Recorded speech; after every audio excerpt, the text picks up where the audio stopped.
Hi there, and welcome to our second full set review, this time Zendikar Rising of the limited format. I'm Matteo, this is Neil. Hi, Neil. Hi. We're recording this on a Sunday morning, so apologies for a bit groggy. I'm also, I don't know about you, Neil, but this is kind of a first look for me. I've done one traditional draft on MTG Arena, so it's only just been released a couple of days ago. I did one draft on MTG. I tried doing Arena, but it was during the, oh my god, Arena's dead. Oh, okay, yeah. So I had to do my draft on MTGO, but I've done one and I've been busy all weekend. Yeah, saying so. So this it's a is bit very of a much first a. look. So it's very much a first impression. I guess that's the idea of this set review. So we did one last time, and that was very much a first impression. It was interesting. I don't know if you bothered going back. It was interesting. I think we got cycling wrong. Basically, neither of us predicted just how big cycling would be. Yeah, it turns out it being cycling 1 was just foolish. Yeah, exactly.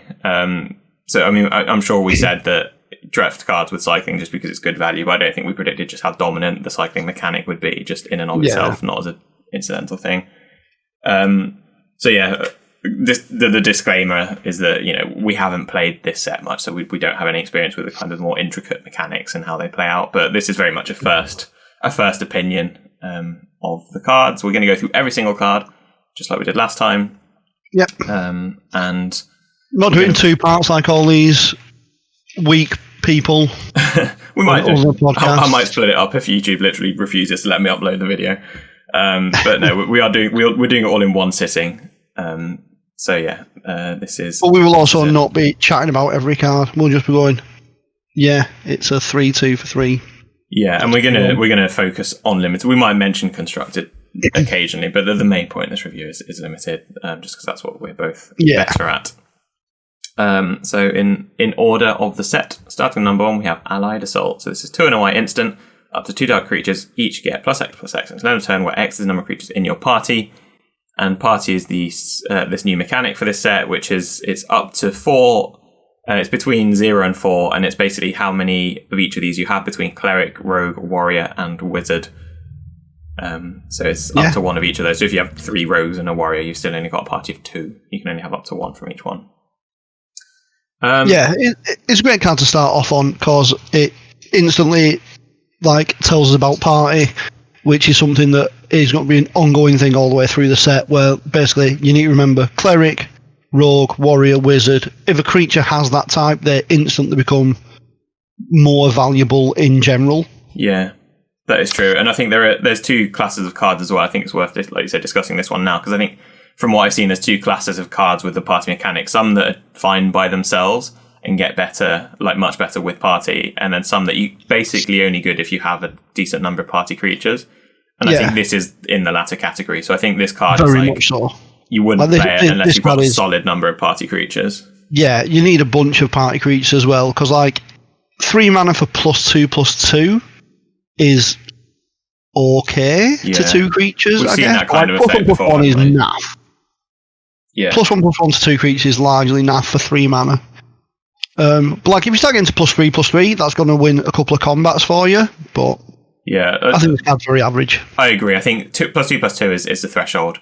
In a dedicated party deck where you like to have 2 or more at all times and play this, but I think 3 is a lot for a trick as well. We always say, combat tricks, the mana cost is really important, more so than the amount it's pumping by a lot of the time. A 1 mana +2/+2 is better than a 3 mana +4/+4 a lot of the time.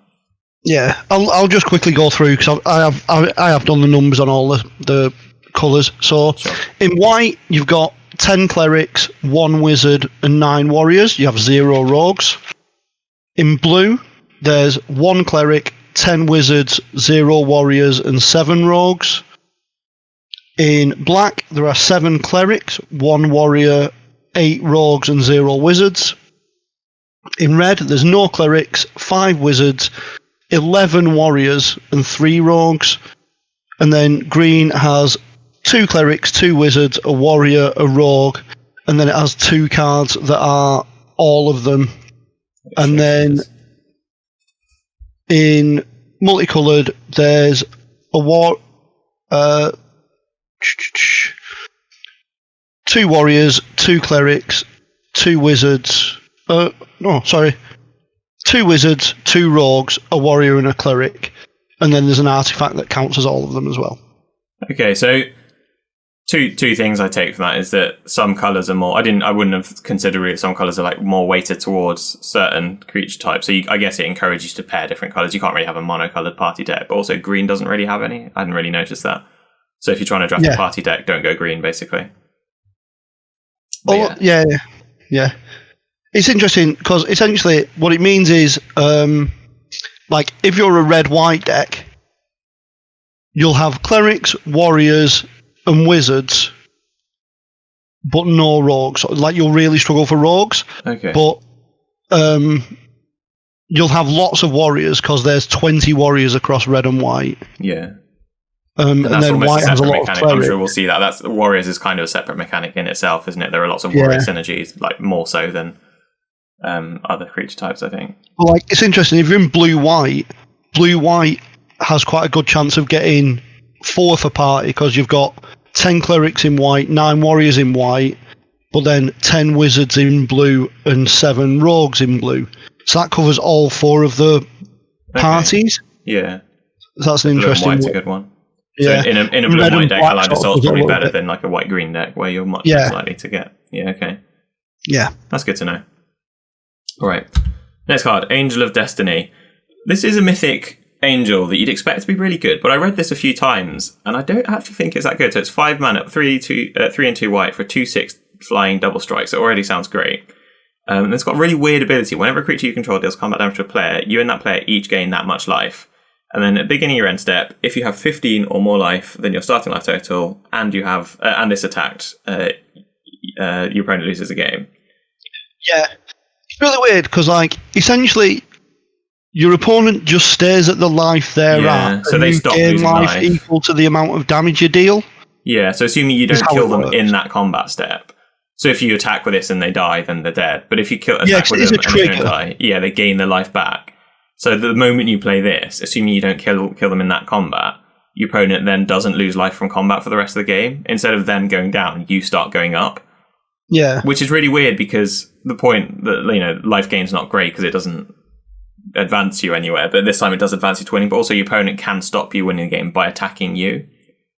It's like a really weird effect that I don't think we've seen before, but I don't think it's that good. Like a 5 mana 2/6 flying double strike is obviously good as a body, but I don't think this is as good as a rare white mythic angel would imply it is in limited. Yeah, I think essentially it's going to fit into if you have like a black-white, really life gain focused deck.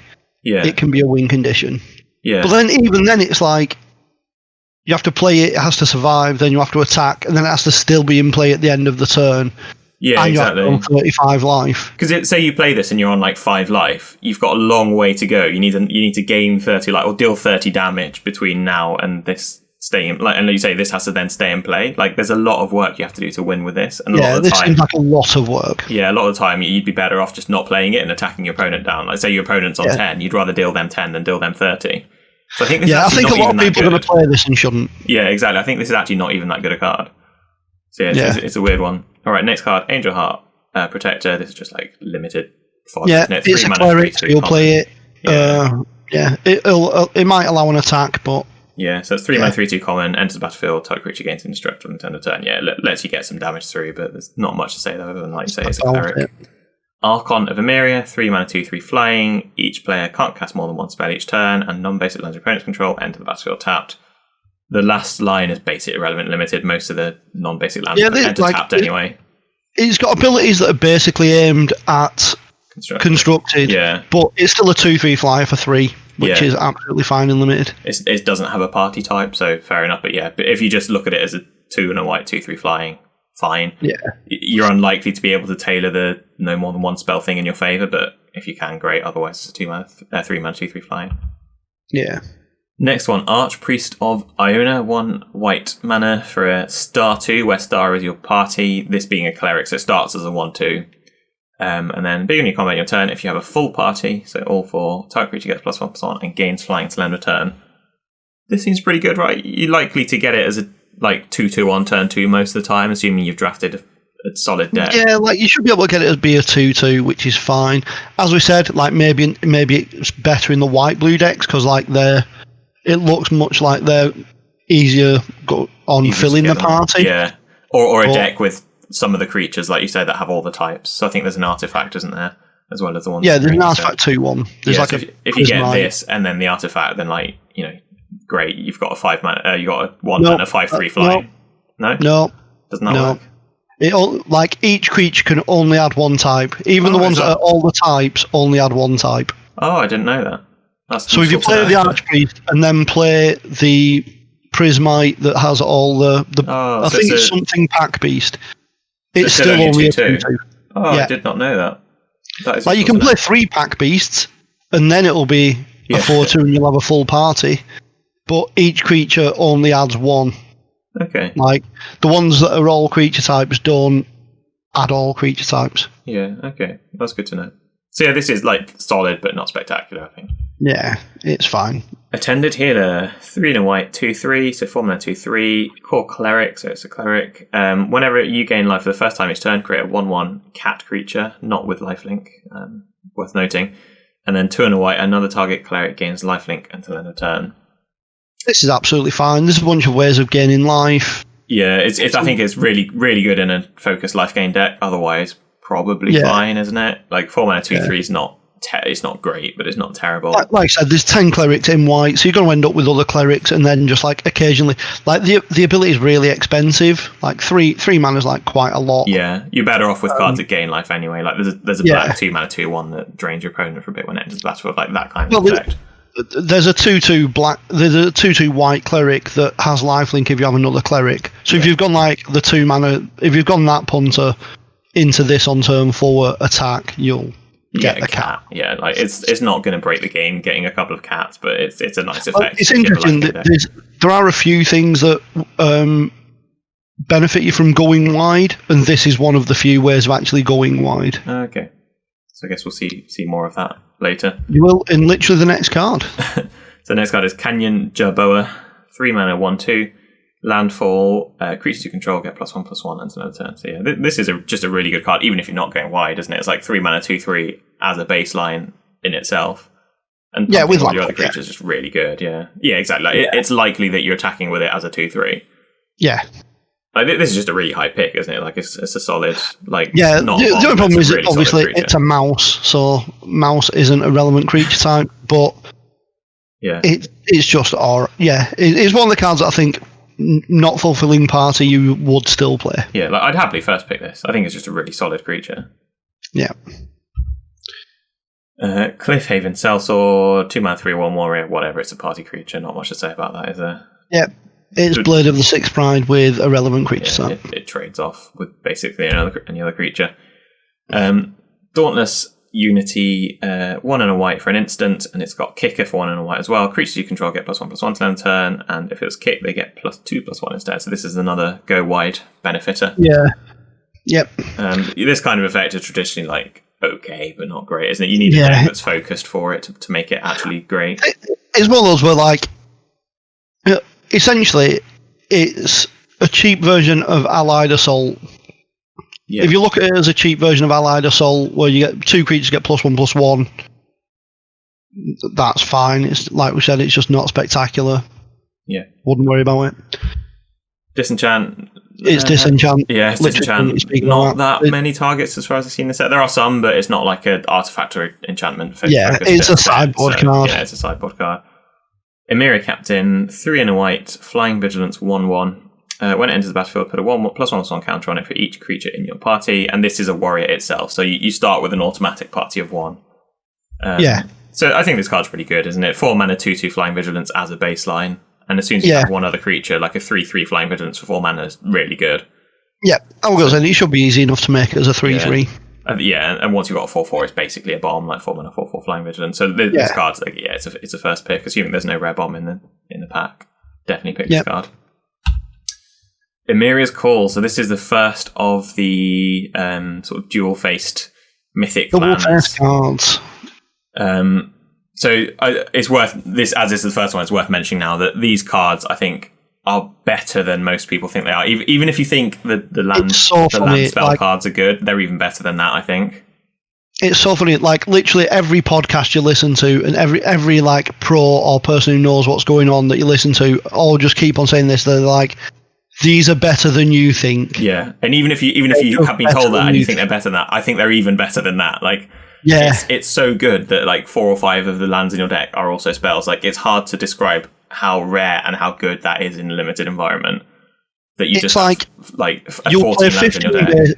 You'll play 14, 15 basics, and like if you can get 4 or 5 of these, you've got like a land count of 20, but a spell count of like 28. Yeah. Or whatever, and 27, and it's like that's just so powerful. Yeah. So the actual effect of this is it's a 7 mana source. You create 2 white 4/4 white angel warrior creature tokens. It's like once you've cast that, it's likely you're winning the game. But if you can't cast that and you just need the land, then great, play it as a land. Like it does. Don't be scared to play it. It's a shame to play your bombs as lands, but it's great. It helps you win the game. Yeah. And the flip side of this, at Emeria Shattered Skyclave, it's also worth noting. I think it kind of catches you out because you see the lose 3 life or the pay 3 life, and you think it's worse than the other lands that enter tap, but it's actually slightly better because with most of these dual face cards, they automatically enter tapped, and this one you have the option of not doing that. It costs 3 life, which is quite a lot, but it's actually better than all the others. It looks like it's worse because it says pay 3 life, but it's actually better. Yeah. But yeah, if there's a dual face card in the pack, that should pretty much automatically become your first pick, unless there's something else that like really gives you a reason not to take it, I think. Yeah. Cool. Expedition Healer. Wholeheartedly agree. Expedition Healer, 1 and a white for a 2/2 core cleric with vigilance. It has lifelink as long as you control the credit. So this is one you mentioned. Yeah, this is one I mentioned earlier. It's just like, solid for it's the perfectly fine. Deck, isn't it? Yeah. Farsight Adept, 2 and a white for a 3/3. When Farsight Adept enters the battlefield, you and target opponent each draw a card. It's a core wizard. It's a 3v3, which is fine. Yeah. You both draw a card, which is parity. They get to use the card first, but that's not a massive downside. This is the one wizard in white. Is it? Okay. I was thinking it's weird to have a wizard in white. I think it's worth noting that like you're likely, if it's a white warrior, a white party creature, it's likely to go in sort of a white-red sort of aggressive warriors style deck. In which case, like parity is slightly better for you. I think this is your like just be worth more because it's a wizard in white. Yeah, like that is true. Like it's just all your party cards just get better with this, and it's a 3/3 for 3, which is actually reasonably good stats. Yeah, but I was just saying, like a card that makes both players draw a card is usually better for the aggro deck. So if you have an aggressive deck, this is actually better than it looked like. It's slightly better than parity because the whole point of aggro and tempo is that you kill your opponent before they can cast all their cards. So yeah, I think it's better than a 3 mana 3/3, which is really pretty solid in draft. So yeah, it's a good card. Fearless Fledgling, 1 and a white for a 1/1. No, it doesn't have flying, sorry, but it gains flying with landfall. Whenever land in the battlefield, it gets flying and a +1/+1 counter. This card's super strong, I think. This card's really good. Yeah, it's just going to grow. You don't have to be a landfall deck or anything like that. Just you play it on turn 2 as a 1/1, and like obviously it's less good later on, but like if you get this on turn 2, this is a massive threat. Yeah, back in my day, we didn't even gain flying on our Vine Lasher Kudzus, but this is an uncommon version with a very relevant ability of a rare card from many years ago. But and that card was like constructed playable, so this is really good. It was probably see like modern play, won't it? Like with fetch lands, you've got a 2 mana 3/3 flying that gets bigger and bigger throughout the game. Yeah, this card's just like really, really good. Basically, I think it's going to be a staple in constructed for years to come. Felidar Retreat is the next one. 3 and a white enchantment. Landfall. Whenever a land ends battlefield, you choose one, create 2/2 cat, or put a counter on each creature you control, and they gain vigilance. A +1/+1 counter. Sorry. This is just a bomb. Yeah, it's just a rare bomb, isn't it? Just a bomb. And basically, once you've got this in play, any card you draw for the rest of the game is a spell, because even your lands are spells. Literally, you have no bad draws left in your deck. Yeah, exactly. At at worst, you're going to draw a 2/2 for free. Just pick this card. It's a bomb, basically. Yeah. Journey to Oblivion. It's Oblivion Ring. Yeah, it's Oblivion Ring. It costs less for your party. It's worse than Oblivion Ring. I think it's worth noting because you need at least 2 in your party to make it good. I think by the time you've got 3 creatures in your party, you have enough mana that you'd be happy to pay more anyway. So in the early turns, when it's more relevant, this costs more than it's one of those where it's like, can let you double spell. Yeah. So it's just to say what it does, in case people are listening rather than watching, it's a 5 mana Oblivion Ring, and it costs 1 less for each creature in your party. So at the point you have 3, it starts costing less than Oblivion Ring. It's worse. If you have 2 creatures in your party, it's just Oblivion Ring. Yeah. Kabira Outrider, 3 and a white for a 3/3 human warrior, and when it enters the battlefield, target creature gets +1/+1 until another turn for each creature in your party. Yeah, it's a warrior, so it's +1/+1 from the get-go. Yeah, it's at least +1/+1. Yeah, it's aggro. It's strong. Yeah. It's not super strong, but it's like a sort of C plus B minus. Again, it's one of those where like it'll probably be easy enough to give something +2/+2, which is a significant boost. Yeah, and it's indestructible. Definitely allow it's not indestructible. You to get an attack in. Yeah, it's a really solid card. Kabira Takedown. So this is another dual card, so I'm already picking it. I'm already pleased with it. It does damage to equal to the number of creatures you control to target creature or planeswalker. I feel like this is actually a pretty good card as well. Yeah, like even if it didn't double as a land, it'd still be pretty good. Yeah. But yeah, on the flip side, you've got Kabira Plateau, which is just a plains that enters tapped, but it's not actually a plains, a white land that enters tapped. But yeah, it's a really good card. It's actually just like a solid card. Yeah, it's a solid card that can also be a land, so pick it highly. Because some of the dual face cards, the front side is like, okay, you probably wouldn't play it in your deck if it weren't a land, but this one you would just play it, wouldn't you? Yeah, definitely. Next card, Kitesail Cleric, 1 white for a 1/1 with kicker, 2 and a white, so kicker 3 mana. It's got flying, and when it enters the battlefield, if it was kicked, tap up to 2 target creatures. This is pretty pap, I think. It's an interesting one because, like, it's got evasions. Like one mana 1/1 flyers are like not great. Yeah, they usually like on turn 1, they're going to do like 3 or 4 damage at least. Yeah, I think 1 mana 1/1 flyer is always like sort of the new player test. Because new players always put them in their decks. They're like, oh, a flying creature, great. But I think they're actually just underneath the bar for being playable in a limited deck. Yeah, like 1 white 1/1 flyers, unless it's the set is particularly aggressive or flying is really important. You're basically not playing it, and I don't think the kicker here is that good unless your deck's super aggressive. So it's like it's how much you can take advantage of it being a cheap cleric. Yeah, we'll have to see the set play out, I think, see how good this is, because if it weren't for the creature type, I'd say this is really bad, but we'll see how aggressive the white cleric or white party decks are.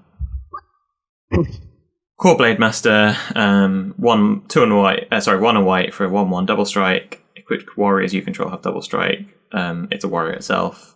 It's fine. Yeah, there's not that much equipment in the set, so you're probably unlikely to get it to do anything. But I think each colour has an equipment, and then there's a gold equipment. Yeah, that's still not that. It's definitely not an equipment set, is it? Like, there is equipment in it, but it's not an equipment set. So it's like, it's 2 mana for a 1/1 double strike isn't terrible. It's like a 2/1 that doesn't randomly die to 1/1s. So it's fine to start with, and it's a warrior, so sure, it's fodder. Core Celebrant, 2 and a white for a 1/4. When Core Celebrant, another creature enters the battlefield under your control, you gain 1 life. So this is good with that card that makes cats that we were looking at earlier. It's basically Soul Warden or whatever the just creature you control thing is, with 3 extra toughness. Yeah, slightly bulky. And a relevant creature type. And it's fine. I think a bit like 1/1 flies, that kind of creature's like just not quite good enough for limited. But if you have other synergies, then great. Obviously, works well if you go turn 3 this into turn 4 the 2/3 that makes a cat when you gain life.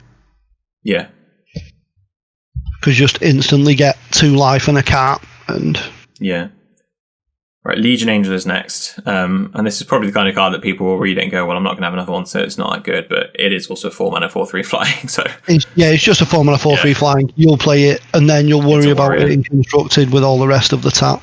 Yeah, it's a warrior as well. I think there's interesting discussions to be had as to how many you play in your main deck and your sideboard and constructed, but for our point, for our purposes, it's a 4 mana 4/3 flying warrior. So in limited, how many do you play? If you draft 2, do you put 1 in the main and 1 in the board, or do you put them both in the main? I think I just put both in the main. Yeah, I think doubling my chances to draw 4 mana 4/3 flying is better than like having 2 for 1. I think. What if we draft 3? Probably 2 and 1 then. Yeah. 2 main, 1 sideboard. 2 and 1 if you got 3. So if you draft 3, 2 and 1, there you go. You heard it here first.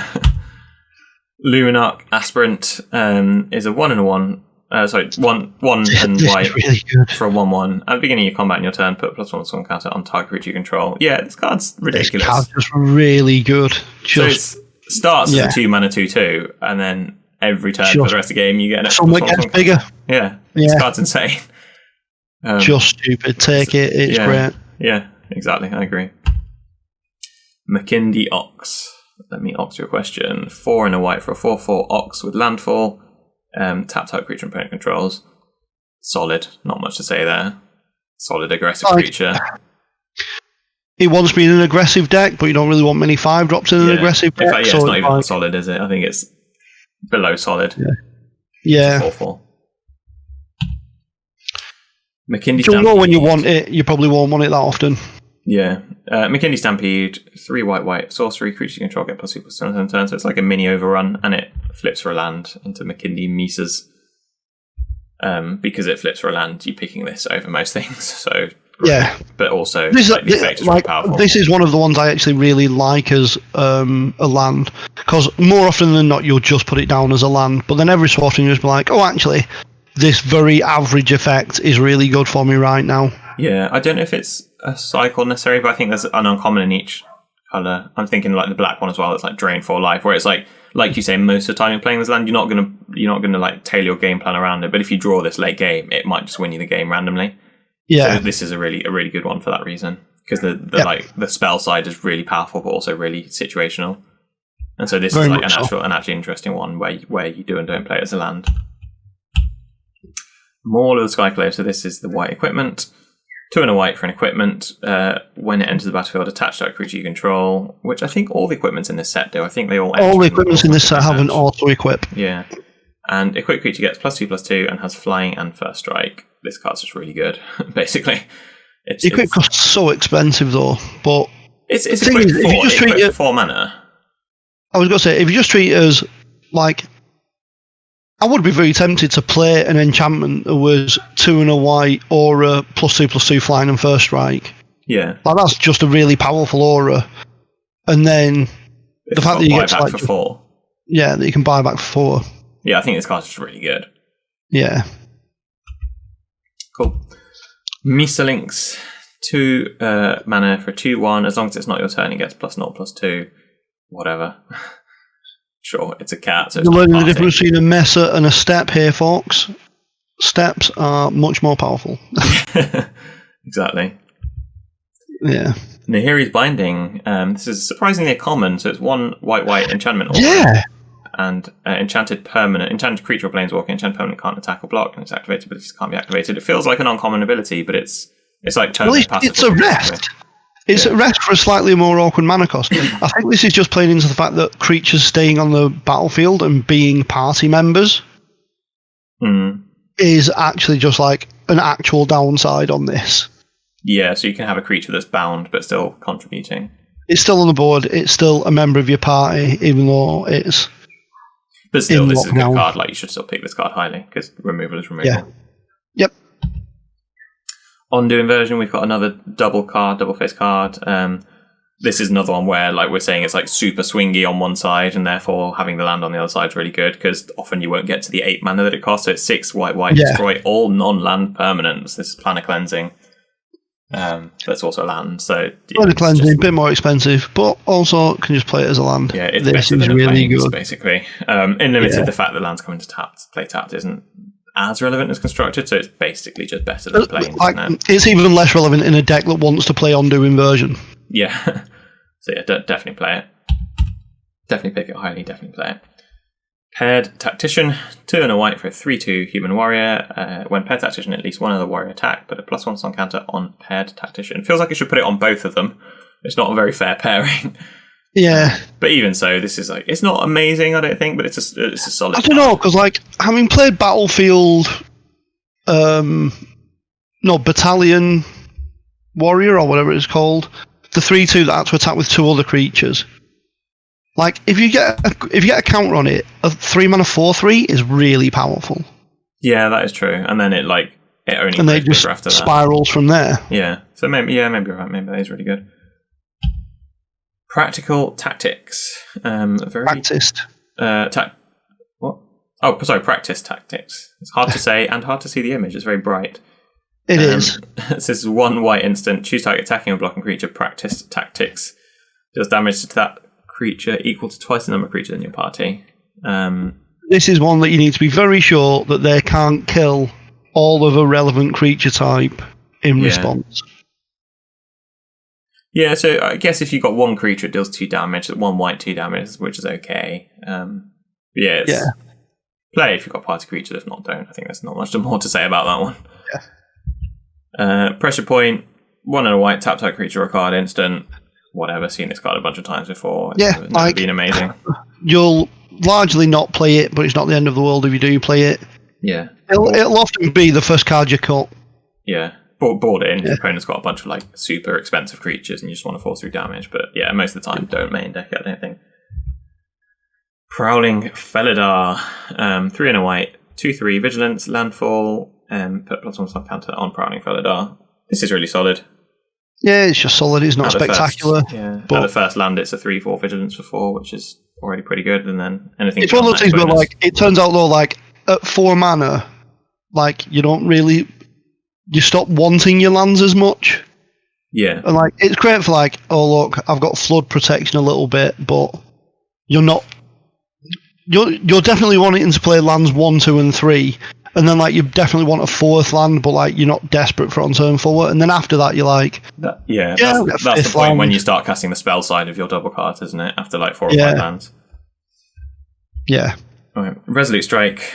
1 white instant. Type creature gets +2/+2/+2 on the turn. If it's a warrior, you may attach an equipment you control to it. It's absolutely fine. Just play it as +2/+2, win combats, and then once every blue moon, it might do the other bit. Yeah. Literally, don't worry about the other bit. Yeah. Just see it as 1 white, +2/+2, oh look, you've won combat. Agree. Seagate Banneret. 1 mana, 1/2, with 5 mana creature control, kept +1/+1 on turn. It's a warrior. Borderline, just about unplayable, I think. It's 5 mana so much. It's a little bit of flood protection, but more often than not. It's more of a threat of activation card than anything else. Yeah. And I don't think it might allow you to make attacks where they're I can block and take his mana, but I lose my card. Yeah. But it does take your turn. And also, you don't need that much flood protection in a set because, like we were saying earlier, you can have a deck with effectively 14 lands or 28 spells or something. So you don't really need flood protection as such. So yeah, probably don't play this. Sajiri Shelter. This is quite a nice one. That it's just a nice neat combat trick on one side and land on the other side. You'll probably play as a land and a spell roughly equal time. But it's just a solid little trick. It's not amazing, but you should include it because it's a land. Better than a plains.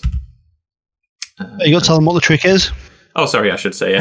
1 and a white instant. Target creature control gets protection from the card of your choice in turn. So it's probably just creature's going to trade. It's not going to trade, or you're going to go on a creature. No, you're not. And then he's actually I want a land, so let's just play a land. Sajiri Glacier. Shepherd of Heroes. 5 mana, 3/4 flying, 4 and a white. When it enters the battlefield, you gain 2 life for each creature in your party, and it is a cleric itself, so it's at least 2 life to be gained. Yeah, you're almost certainly gaining 2 life, at which point it's a slightly worse Angel of Hope, but it has got 1 more toughness. Yeah, that was a 3/3. I think it's actually slightly better Angel of Hope. I'd rather have a toughness over a life. But if you've got a party of 2, it's just so much better. You get more life. It's got more power. It's got more toughness. Yeah. But yeah, it's absolutely fine. Cool. Top end card.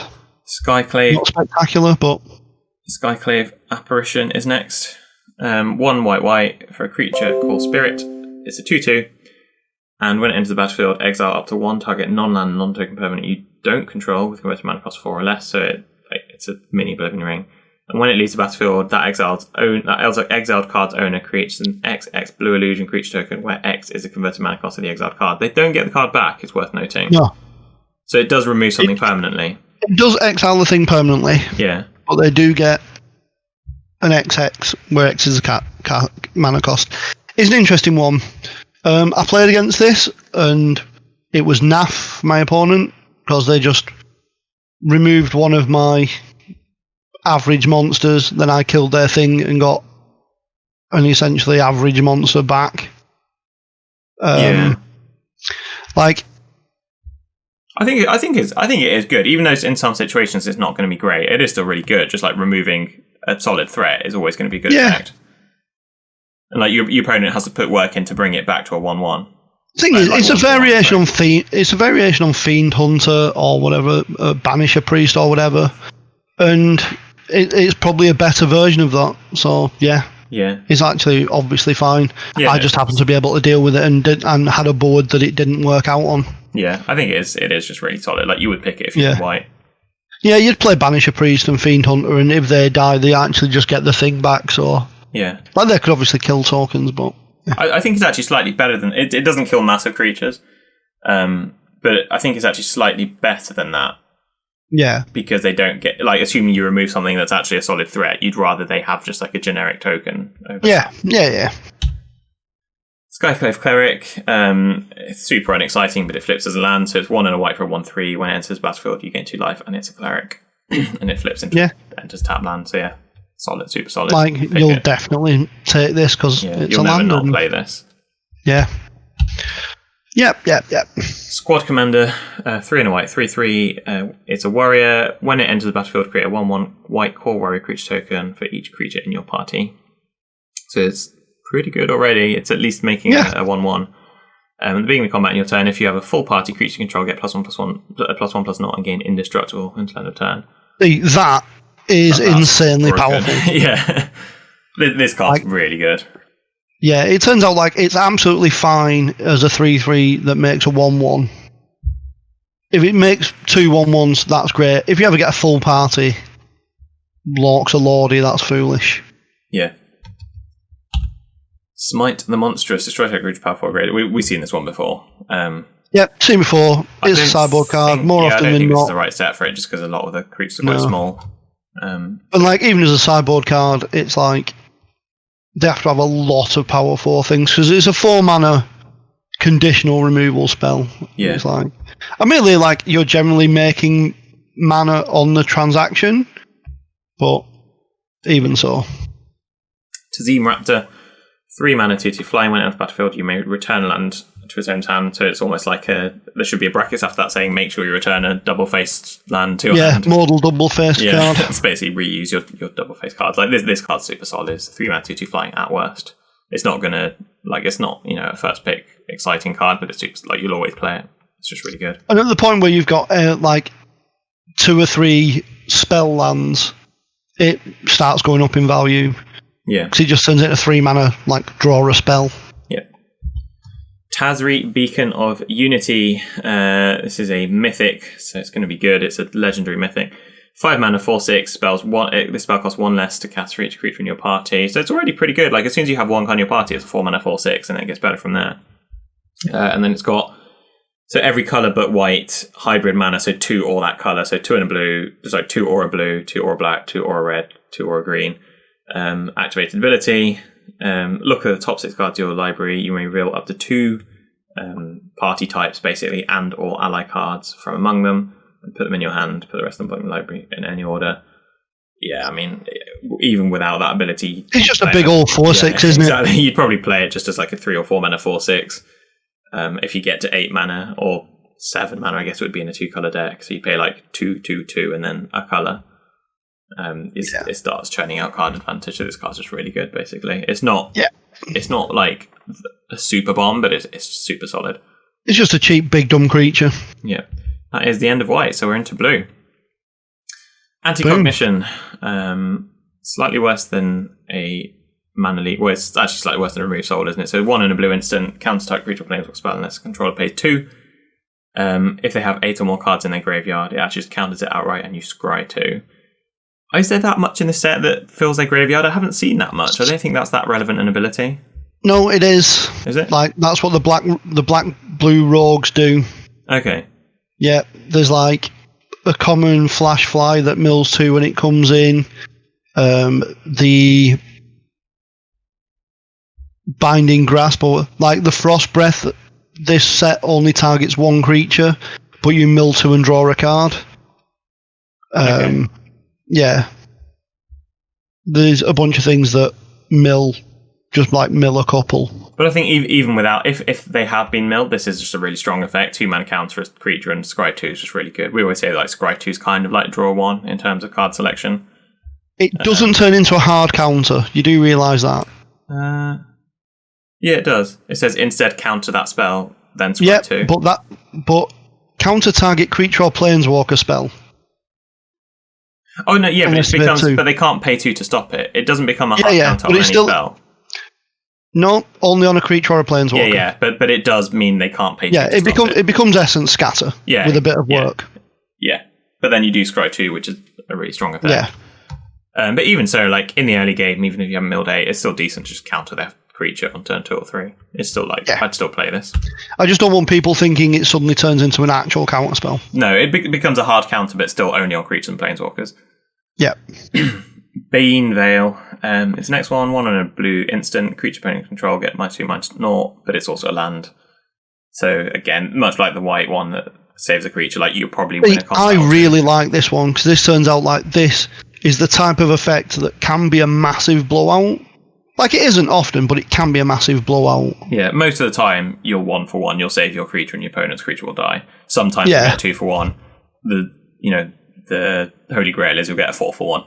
So discard's just really good, because it's also a land. I would say, but absolute worst, it's an island. Mint. Yeah, Bane Coast. Bubble Snare, I like this name. 1 and blue enchantment aura with kicker for 3 mana. Enchant creature, when it enters battlefield, if it was kicked, tap enchanted creature. And enchanted creature doesn't untap.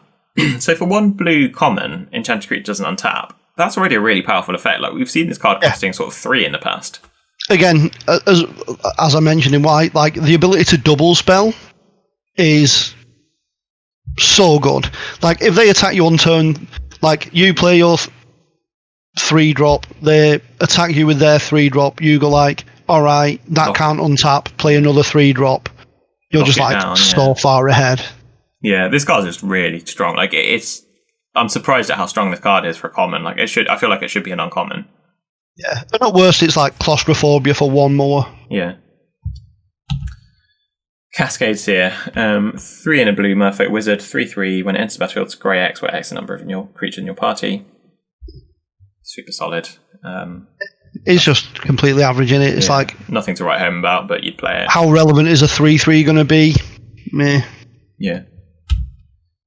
Charix the Raging Isle. So this is an interesting one. 4 mana, 0/17. Yes, you heard that right. 0/17 Leviathan Crab. Random Frost Giant ability that spells a target hit costs 2 more. And pay 3 mana, it gets +X, -X, and can turn where X number of islands you control. So that's the relevant ability. In mono blue, this card gets very big, very fast.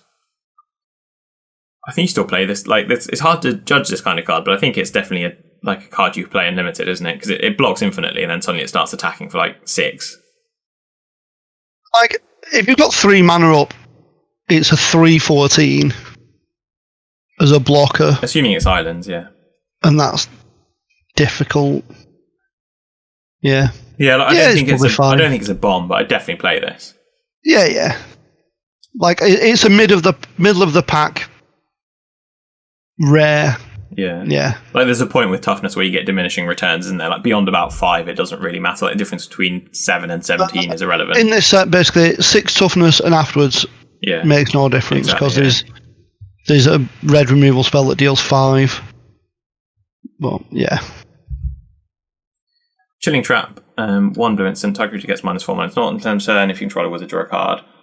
Make sure you have a lot of wizards if you're planning to play this. With enough wizards, this is really good. Yeah. We've seen this card before under a different name, haven't we? It was in Lorwyn, I think. I can't remember what it was called, but it was the exact same effect. It was -4/-0 if you control a wizard, draw a card. Oh, was it? Yeah, I'm pretty sure. I can't remember the name. I can see the picture in my mind, but I can't remember the name. I'll trust you. Did that not cost 1 on a blue? I don't think so. I think it was -3 rather than -4, but otherwise identical. Yeah. But like, this is fine. Like, It's not absolutely horrendous as a combat trick if you have to, but like obviously it's one where you have to be trading to start with. It doesn't let you trade up or anything. Yeah. But like I said, as soon as you've got a number of wizards and start drawing cards, it's actually really good. Once you've got a wizard, it could even just be like gain 4 life, draw a card if you just like stop a creature attacking you. Yeah. So it's once you've got a wizard, it's a great card. So make sure you've got wizards, basically. Yep. Cleric of Chill Depths. 2 mana, 1/3. When it blocks a creature, that creature doesn't untap during its control and it's untapped step. It's Maritime Guard plus, so whatever. It's completely average. It's a 2-drop. It's got a relevant creature type. Like, it's great for chump blocking, like later in the game. If you draw it later in the game and they've got like a 5/5, you get to chump it and then it can't attack next turn. Yeah. But it's average, whatever. Concerted Defense, 1 blue instant, counter reduce power unless its control plays 1, plus an additional 1 for each creature in your party. Unplayable crap. It's a non-creature spell. Don't play it. Confounding Conundrum, 1 and blue enchantment. When it enters the battlefield, draw a card. So I'm ready. My ears are pricked. When land enters the battlefield under your opponent's control, if that player had another land enter the battlefield under their control this turn, they return land control to its own hand. Okay, my interest has been unpeaked. Yep. It was like, I'm interested. Yeah. I get to play this on turns 2 for free and get some the next part random is irrelevant. And then it's like, actually, no, it's literally cycling. Yeah. Okay.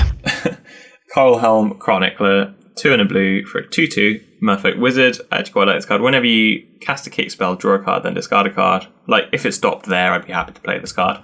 Whenever Coral Helm Chronicler enters the battlefield, look at the top 5 cards of your library. You may reveal a card with kicker and put it into your hand.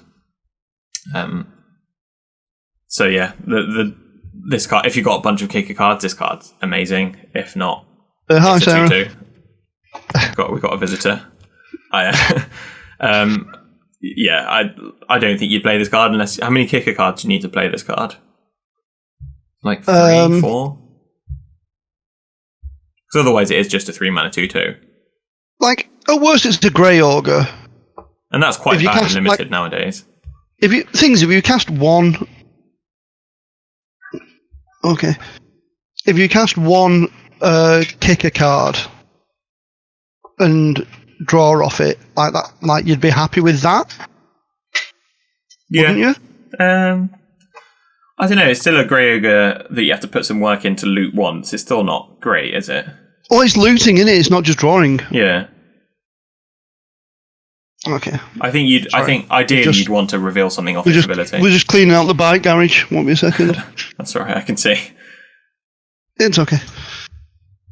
Sorry about this. It's all right. A nice classic basket bike. I can see there. City living. Next card. Oh. Wait. No. Sorry. You've got more to say about this one. No. Well, I've got. There's a few cards in the set that care about kicked spells, and that was something I wanted to do some numbers on earlier. Right, so in white there's 2 kicker cards. They're both common. One is a combat trick and one is that crap 1/1 flying cleric thing. Yeah. They both cost 4 to kick. In blue there are 6 commons, 1 uncommon, 3 rares and 2 mythics with kicker. So that's 12. There's 12 cards in blue.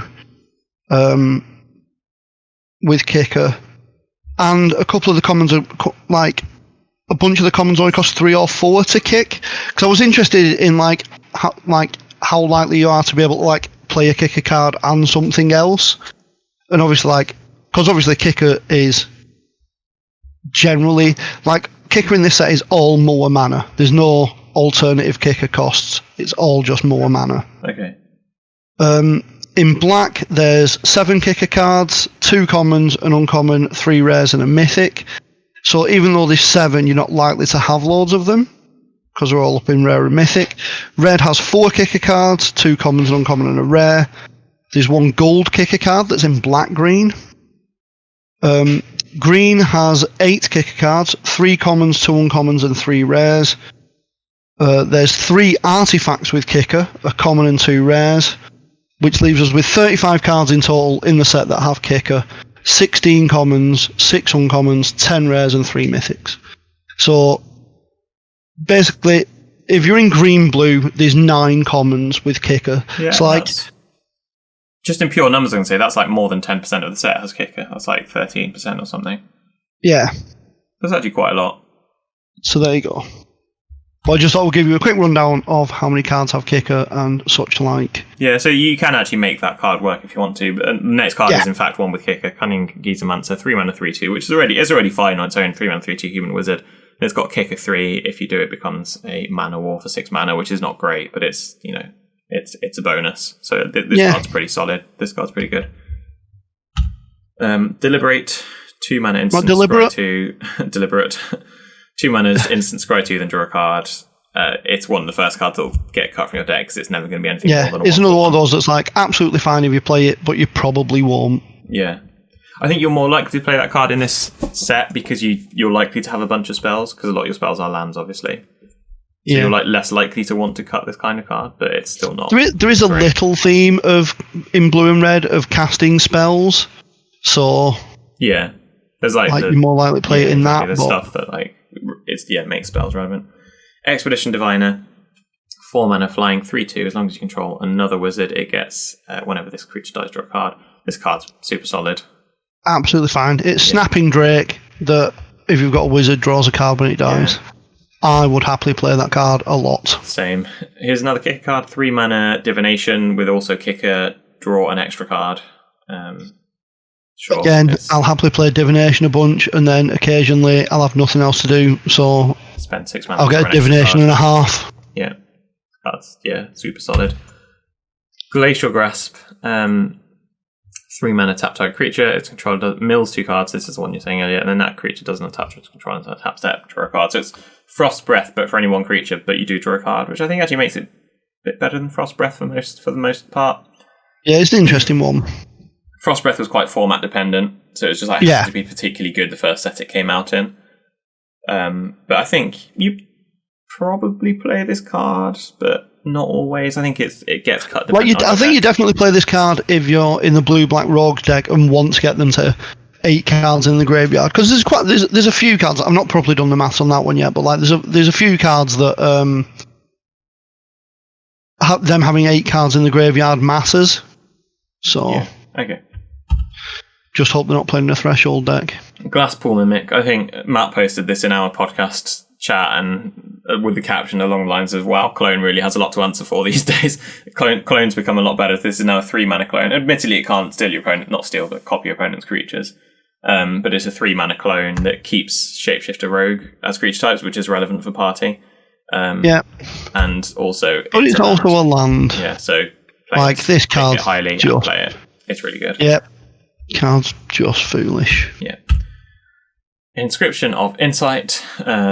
Really cool picture. 4 mana sorcery with kicker, another 4 mana, so it's 3 in a blue to play, and then the kicker is 2 blue. 8 mana, kick it. Choose one. If it was kicked, choose any number instead. So the options are return up 2 target creatures that own its hands. It's a sorcery, which is obviously relevant for that ability in particular. Scry 2, then draw 2 cards. And target player creates an X blue illusion creature token where X is the number of cards in their hand.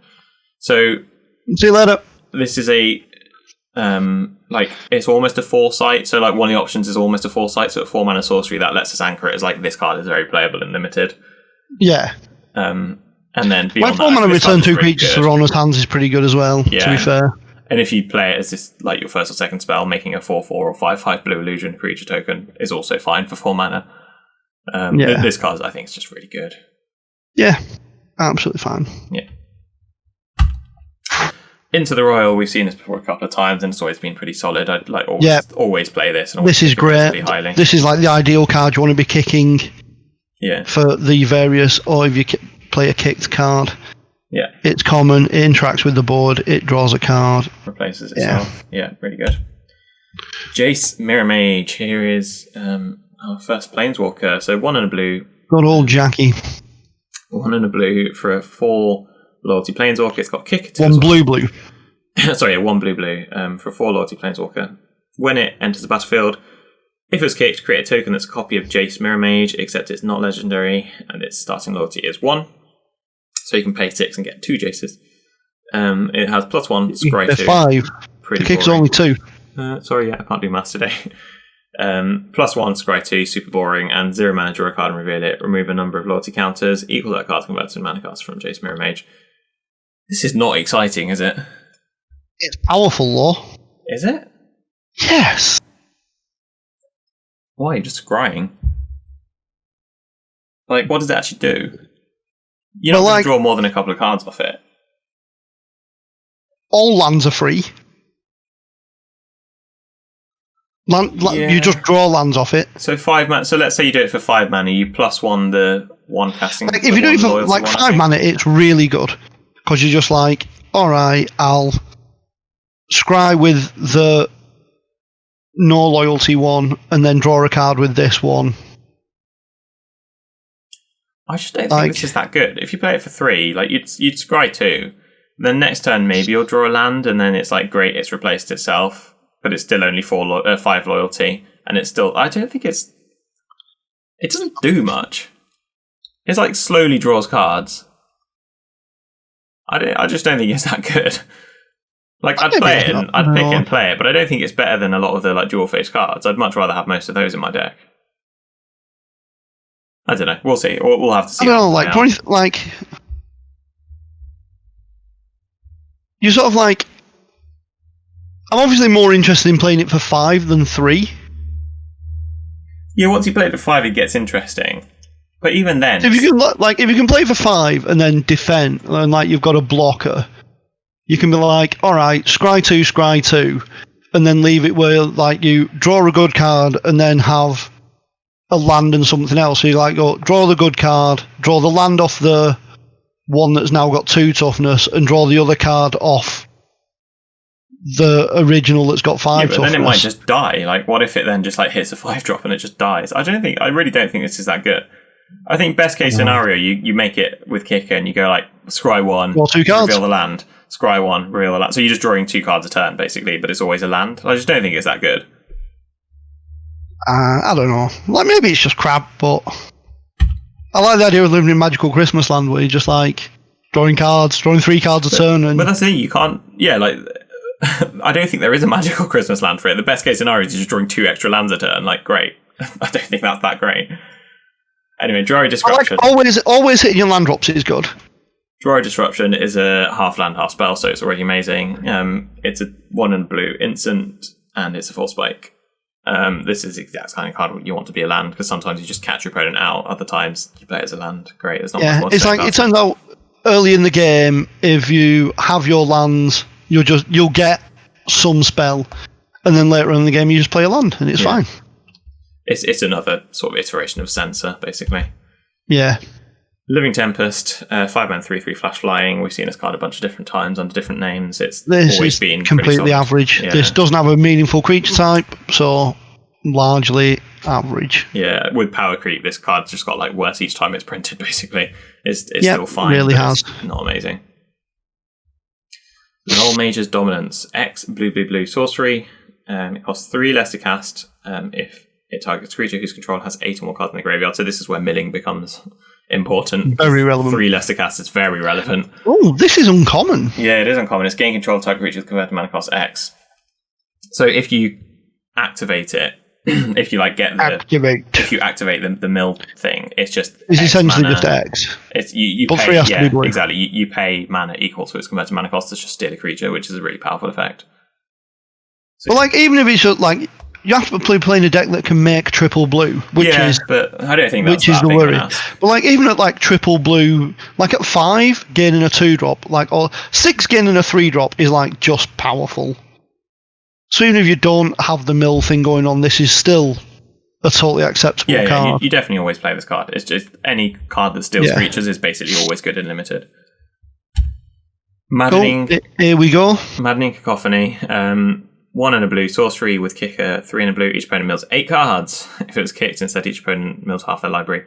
I don't think you're ever playing this. Even if you have a bunch of payoff cards, you're never playing this, are you? I don't know. If I've got like 3 Lull Mage's Domination, I'll play it. Yeah, sure. Even then, though, like I'd rather just play the Dominations. I don't think it's that good. Master of Winds. It's just crap. Don't play it. Move on. Master of Winds, a female Sphinx. I don't think we've seen one of these before, or at least female-looking Sphinx. 2 blue, 1/4 flying. When Master of Winds enters the battlefield, draw 2 cards, then discard a card. And whenever you cast an instant sorcery or wizard spell, you may have Master of Winds' base power and toughness become 4-1 or 1/4 once another turn. This is absolutely fine. I played this. It's like It you draw 2, discard a land as a 1/4. That's great. And then you can flip it. If they don't block and you've got an instant that's relevant, you can hit them for 4. But yeah. Yeah, it's strong. It's not amazing. Essentially, don't worry about. Don't be like, oh, I don't have any instants. Fat. It's just like it's a 1/4 flyer that draws 2 and it discards a card. Draws 2 middle. Yeah, it's fine. Merfolk Falconer, 5 mana, 4/4 flying. I'm already interested. Air Elemental, play it. And when you cast a kick spell, scry 2. This card's just really strong. It's a wizard as well, so relevant creature type. It's very strong. Like first pick it if there's no rare bomb. Yep. Merfolk Windrobber, 1 blue, 1/1 flying, another one in the set. Whenever it does combat damage to a player, that player mills a card. So there's the relevant rogue ability. Sacrifice it, draw a card, activate ability. Only opponent has 8 or more cards in their graveyard. I quite like this because 1 mana 1/1 flyers become irrelevant quite quickly, and so this is like, oh, it doesn't matter, I don't need any more, I'll just sacrifice and draw a card. I really like this card. I think it's really strong. Yeah, it's fine. Yeah. Negate, whatever, seen that before. It's always Pap in limited. It's negate. You should know what to do with negates by now. Nimble Trap Finder, 1 and a blue, 2/1, human rogue, can't be blocked if you had another party type enter the battlefield under your control this turn. At the beginning of combat on your turn, if you have a full party creature control, get when it does combat on player, draw a card until turn. Oh, this is definitely worth filling your party with. Yeah. It's just really strong, I think, because it itself can't be blocked with any other party, and then as soon as you have a full party, it suddenly starts drawing a bunch of cards. So just really good. Risen Riptide. You need a lot of kicker spells to make this decent, I think. I wouldn't play it unless I had a bunch of kicker spells, because it's just a 3 mana 0/5, but it's 3 mana 0/5. If you kick a spell, it becomes a 5/5 until end of turn. Depends on what 4 mana is when you start kicking spells. Yeah. Like a 0/5 is going to block a lot of things, so that's not the worst. You might randomly catch someone out if they attack with like 2 creatures and you have an Into the Royal and you block one of them with this, kick, bounce the other one, you've suddenly like 2/4 them. But they can probably see that coming as well. It's quite an obvious trick. Roost of Drakes. They should be able to see it coming. Roost of Drakes. This card is what I want to be doing in my kicker deck. So this is a 1 blue enchantment with kicker 2 and blue. When it enters the battlefield, if it was kicked, create a 2/2 blue Drake creature token with flying. And when you cast a kick spell, create a 2/2 blue Drake creature token with flying. So it's really solid. 4 mana 2 it's a build around. Worst. it's definitely a build around, isn't it? Yeah. It is a build around, but yeah. If you get 2 of them, you're singing all the way to the bank. It is worth building around. Yeah. Ruin Crab. We mentioned this on the last podcast. It's literally Hedron Crab, but with an extra toughness. So it's 1 mana 0/3 landfall, mill 3 cards. Yeah. Each opponent relevant in Commander. We do have a big Commander following. I don't think you'd play this unless you're literally planning to mill your opponent to death, and I don't think that's something you can do in this format.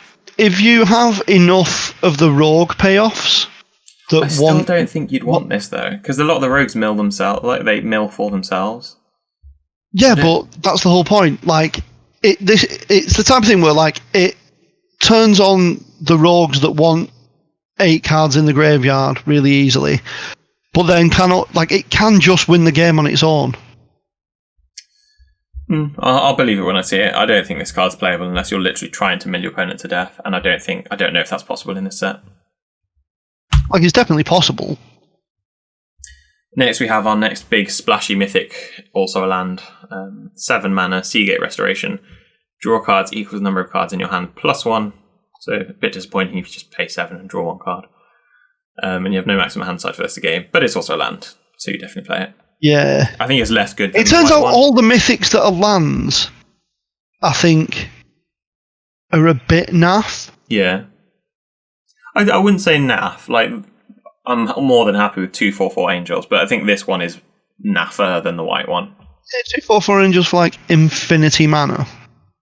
It's like 7, I suppose. Yeah, the white one's probably alright. Yeah, maybe it's just this one and the black one that are Yeah, and again, it enters tapped unless you pay 3 life. Yeah. Seagate Stormcaller. I've seen a lot of discussion on this in Constructed. On what does it do then? So this is a 2-mana 2/1 human wizard with kicker for 5 mana. And when it enters the battlefield, copy the next instant or sorcery spell with converted mana cost 2 or less.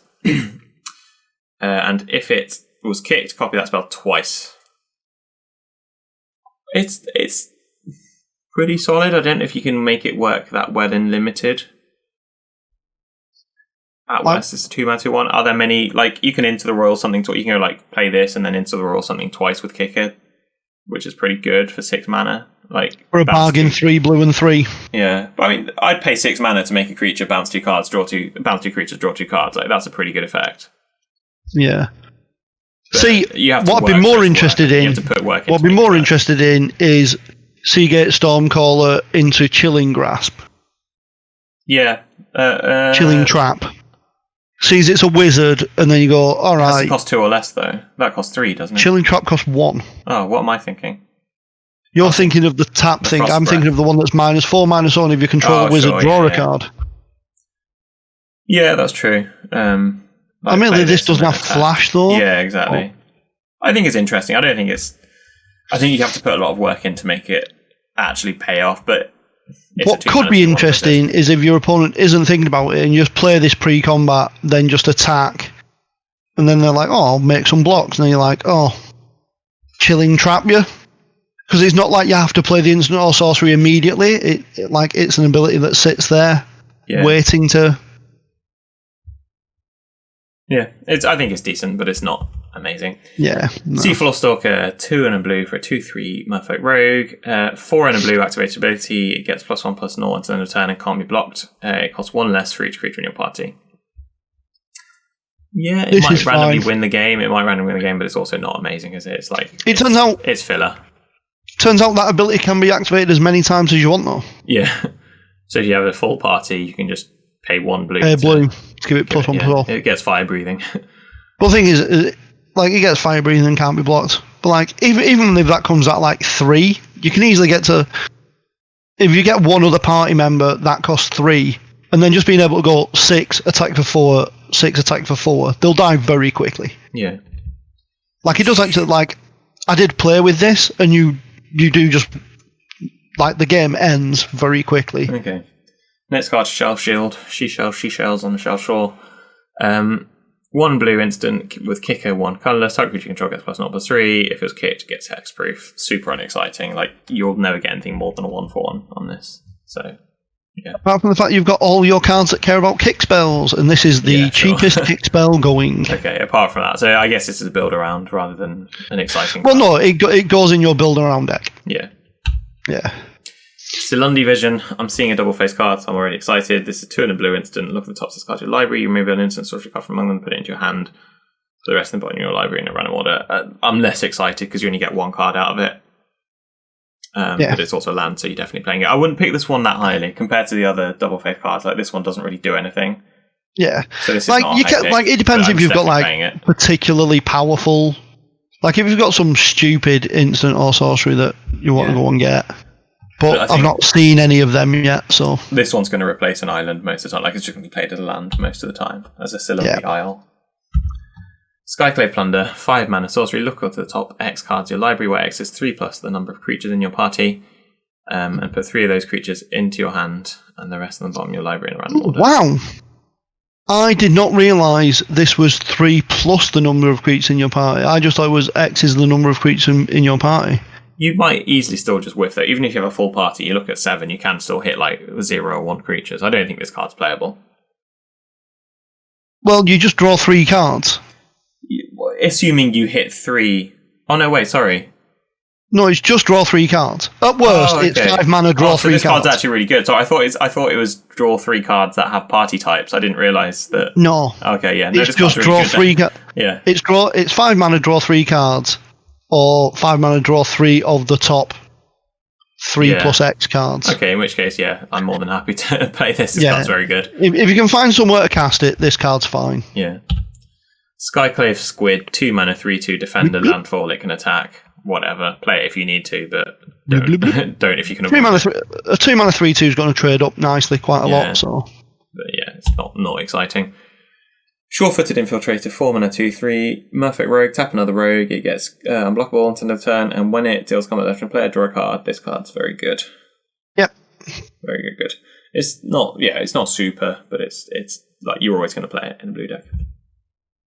Tazim Royal Mage, 1 and blue, 2/1 with Kicker, 4 mana, 4 colourless, and when it enters the battlefield, you may return instant sorcery card from your graveyard to your hand. Will we ever be royals? There's a red version of this from a few sets ago that was a 1/3, and that was like solid but spectacular, and this is basically the same, isn't it? It's nice to get something back. It's nice to get a bit of card advantage, but you do get something Mancer. That sounds right. Because it was from Dominaria, because there was the red 2-drop that was a 1/3, and then the black one that made you discard 2 cards. Yeah. I mean, I'd basically always play this, but I'm never going to be that excited by it. Yeah, it's not amazing, but you play it.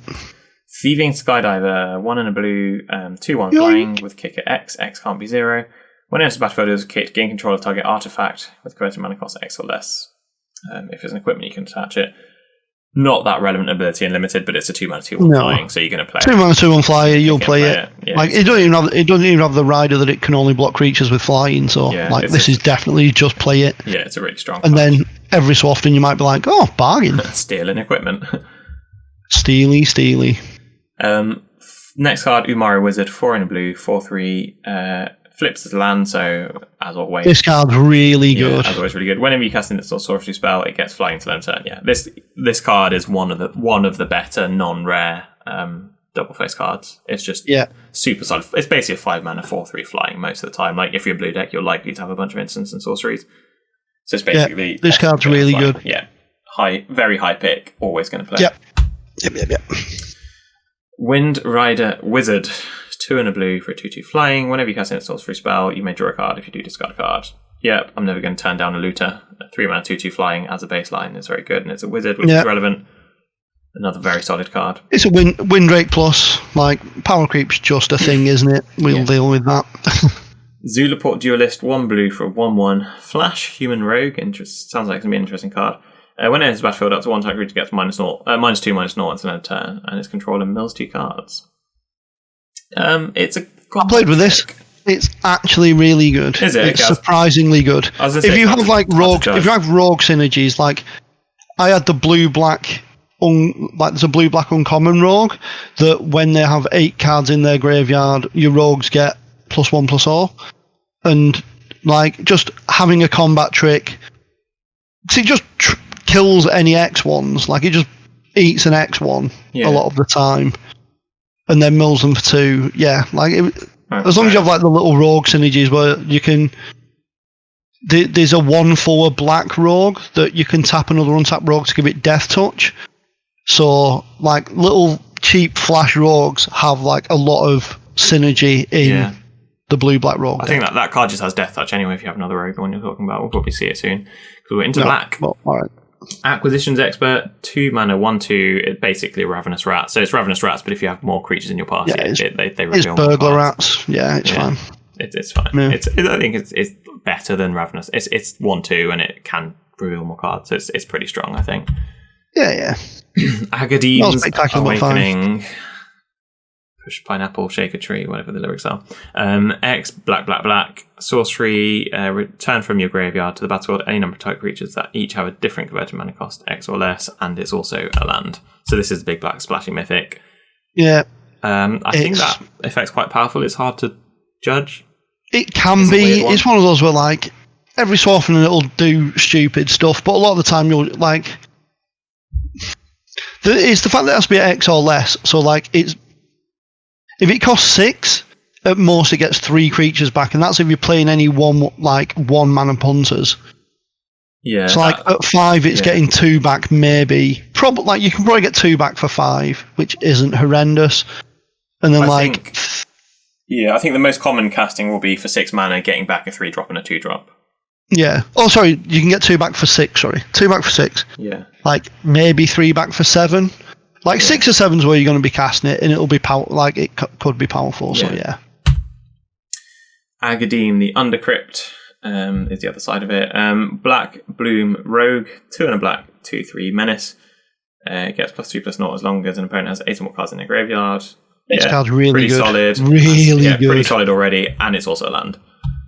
But yeah, this card, 3 mana, 2/3 menace is fine, and then suddenly it's at 5/3. A 5/3 menace is a threat. Yeah, this card's really good, isn't it? Yeah. Blood Beckoning is the next one. 1 black sorcery with kicker 3. Return to a creature card from your graveyard to your hand. If it's kicked, return 2 instead. This card's pretty good, isn't it? Yeah, it's fine. Yeah, like kicker it's sort of like a black divination type thing, but you draw spells. It's fine. Yeah, I wouldn't go mad for it, but no, because sometimes you just have no creatures to return. Yeah. Blood Price. Look at the top 4 cards of your library. Put 2 of them in your hand, and the rest on the bottom of your library in any order for 4 mana, and you lose 2 life as well. I'd have been much more interested if it was an instant. It's kind of like a foresight. Yeah. But you lose 2 life. I think it's really good. I think it's really good. It's dark bargain as a sorcery. Yeah. It's like, we've seen this any number of times. Yeah. Bloodchief's Thirst is the next one. 1 black sorcery with kicker 2 and black. Destroy target creature or planeswalker with converted mana cost 2 or less. I'm really interested. If it's kicked, just destroy anything. Play it. Really play a lot of it. Really do it all the time. Yeah, great card. It is a sorcery, worth noting, but it's still really good. 4 and a black, coveted prize sorcery. Costs 1 less for each creature in your party.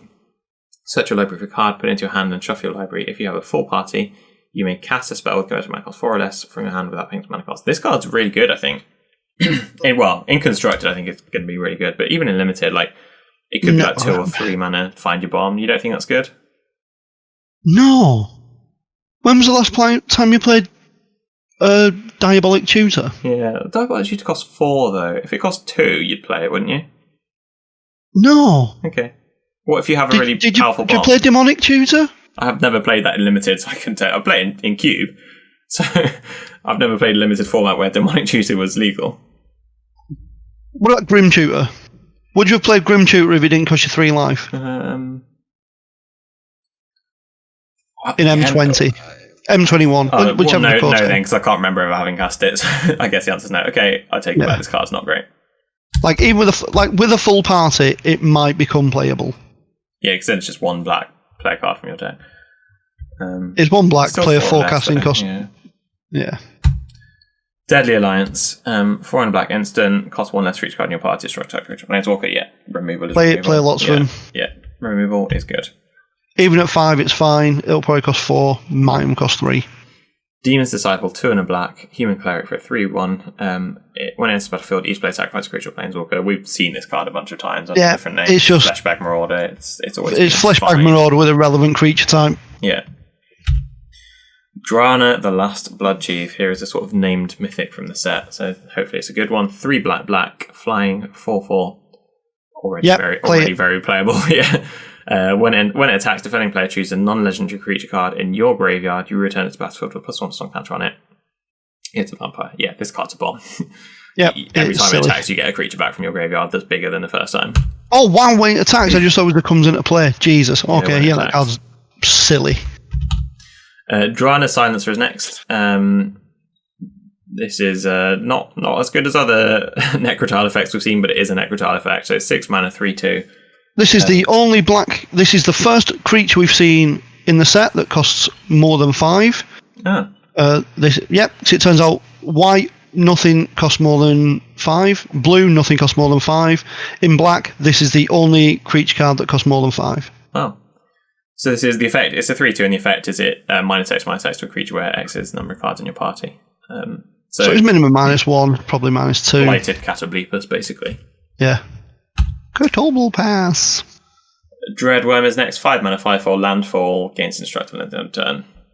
It's fine. Again, as we mentioned earlier, landfall goes down a bit once the cards get more expensive because you're less likely to hit lands.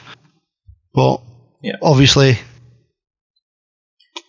you play a land and just wade in with it. It's a 5/4. They have to take 5 or put chump. So. Exposition Skulker is the next one. You mentioned this a while ago. 2 mana for a 2/2 Vampire Rogue, and it gets Death Touch as long as you have another Rogue. This card's super solid, I think. It's slightly better than average. Yeah, you always play it. This is not the card I was on about, though. Oh, it's not? Okay. Well, this card's pretty good, though. Feed the Swarm is next. 1 and black sorcery, destroy creature enchantment, and you lose life equal to its converted mana cost. How many of these would you play? Probably 3. I think it's pretty good. I played 3. Yeah. Might even play 4 if I've got life gain in my deck. I did kill an enchantment. I was blue-black rogues, but I would play 3. I had one of these in my one draft, and I killed an enchantment with it, which felt very good.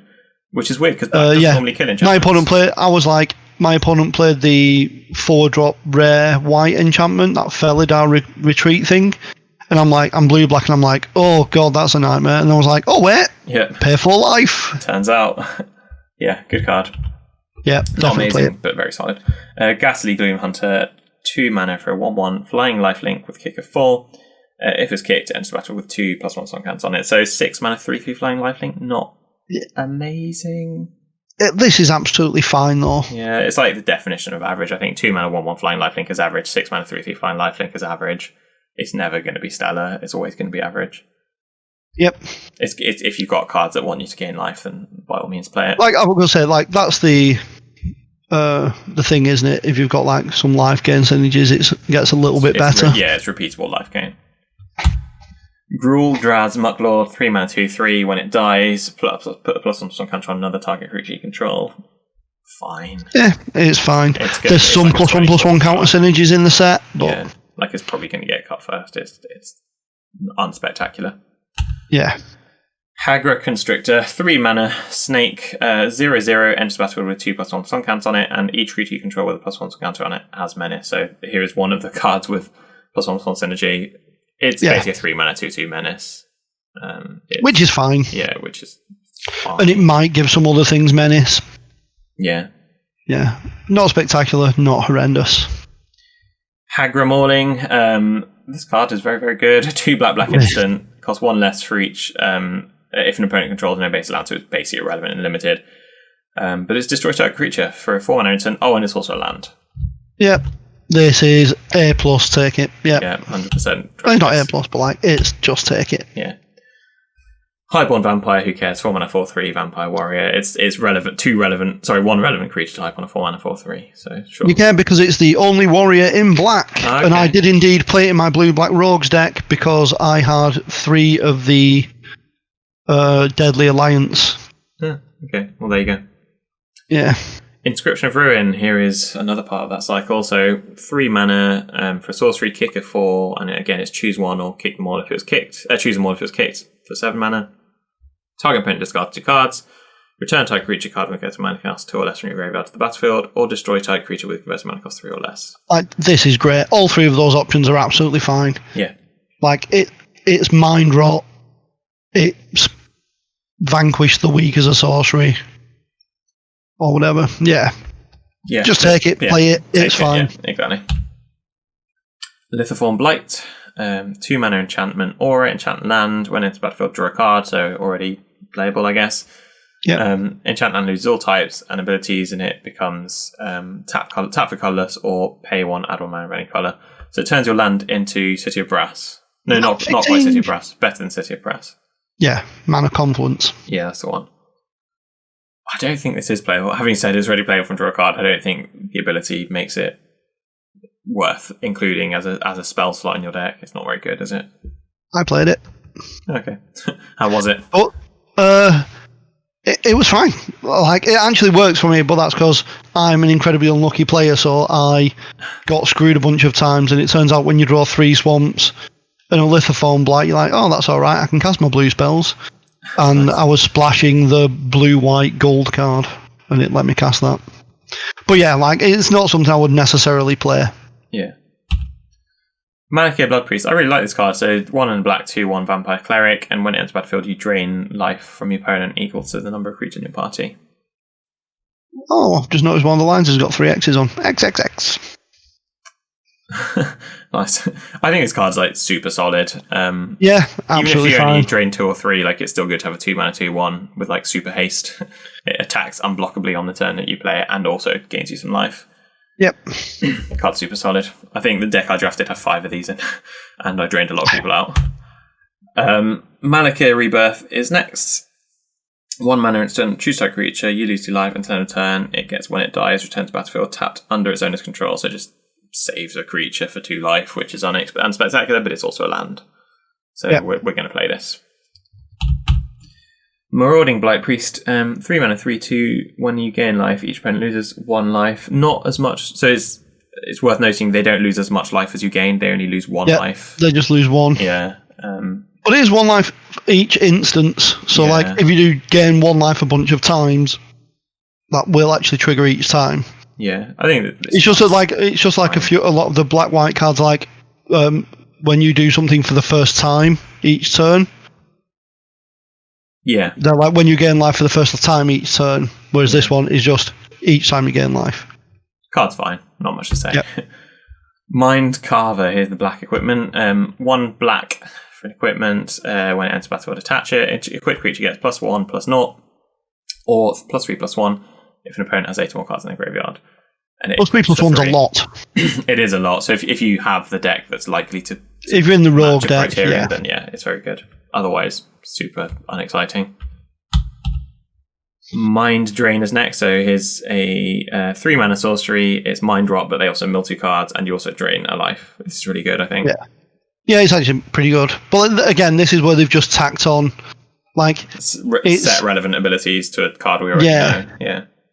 Sorry, they only mill 1, not 2, but otherwise, they mill 1, drain 1, discard 2. This card's like pretty strong if you have things that are relevant for it. Yeah. Nighthawk Scavenger, 1 black, God. 1 plus star/3, flying death touch lifelink, sounds a lot like Vampire Nighthawk, and the star is the number of card types in your opponent's graveyards. So as soon as they have 1 card in their graveyard, it's a Vampire Nighthawk. Anything beyond that is better than Vampire Nighthawk. This card's very strong. Play it. It's so silly. First pick it and win lots of games with it. Enjoy. This card is super strong. If you didn't play the original Zendikar when Vampire Nighthawk was around, it was an uncommon that won like 60% of games. It felt like it just dominated every game. It was so hard to deal with. Yeah, like the only slight difference in this is that like a couple of Vampire Nighthawk, I think the removal spells only did 2 in original Zendikar. Yeah. They didn't. It was very difficult to get with it.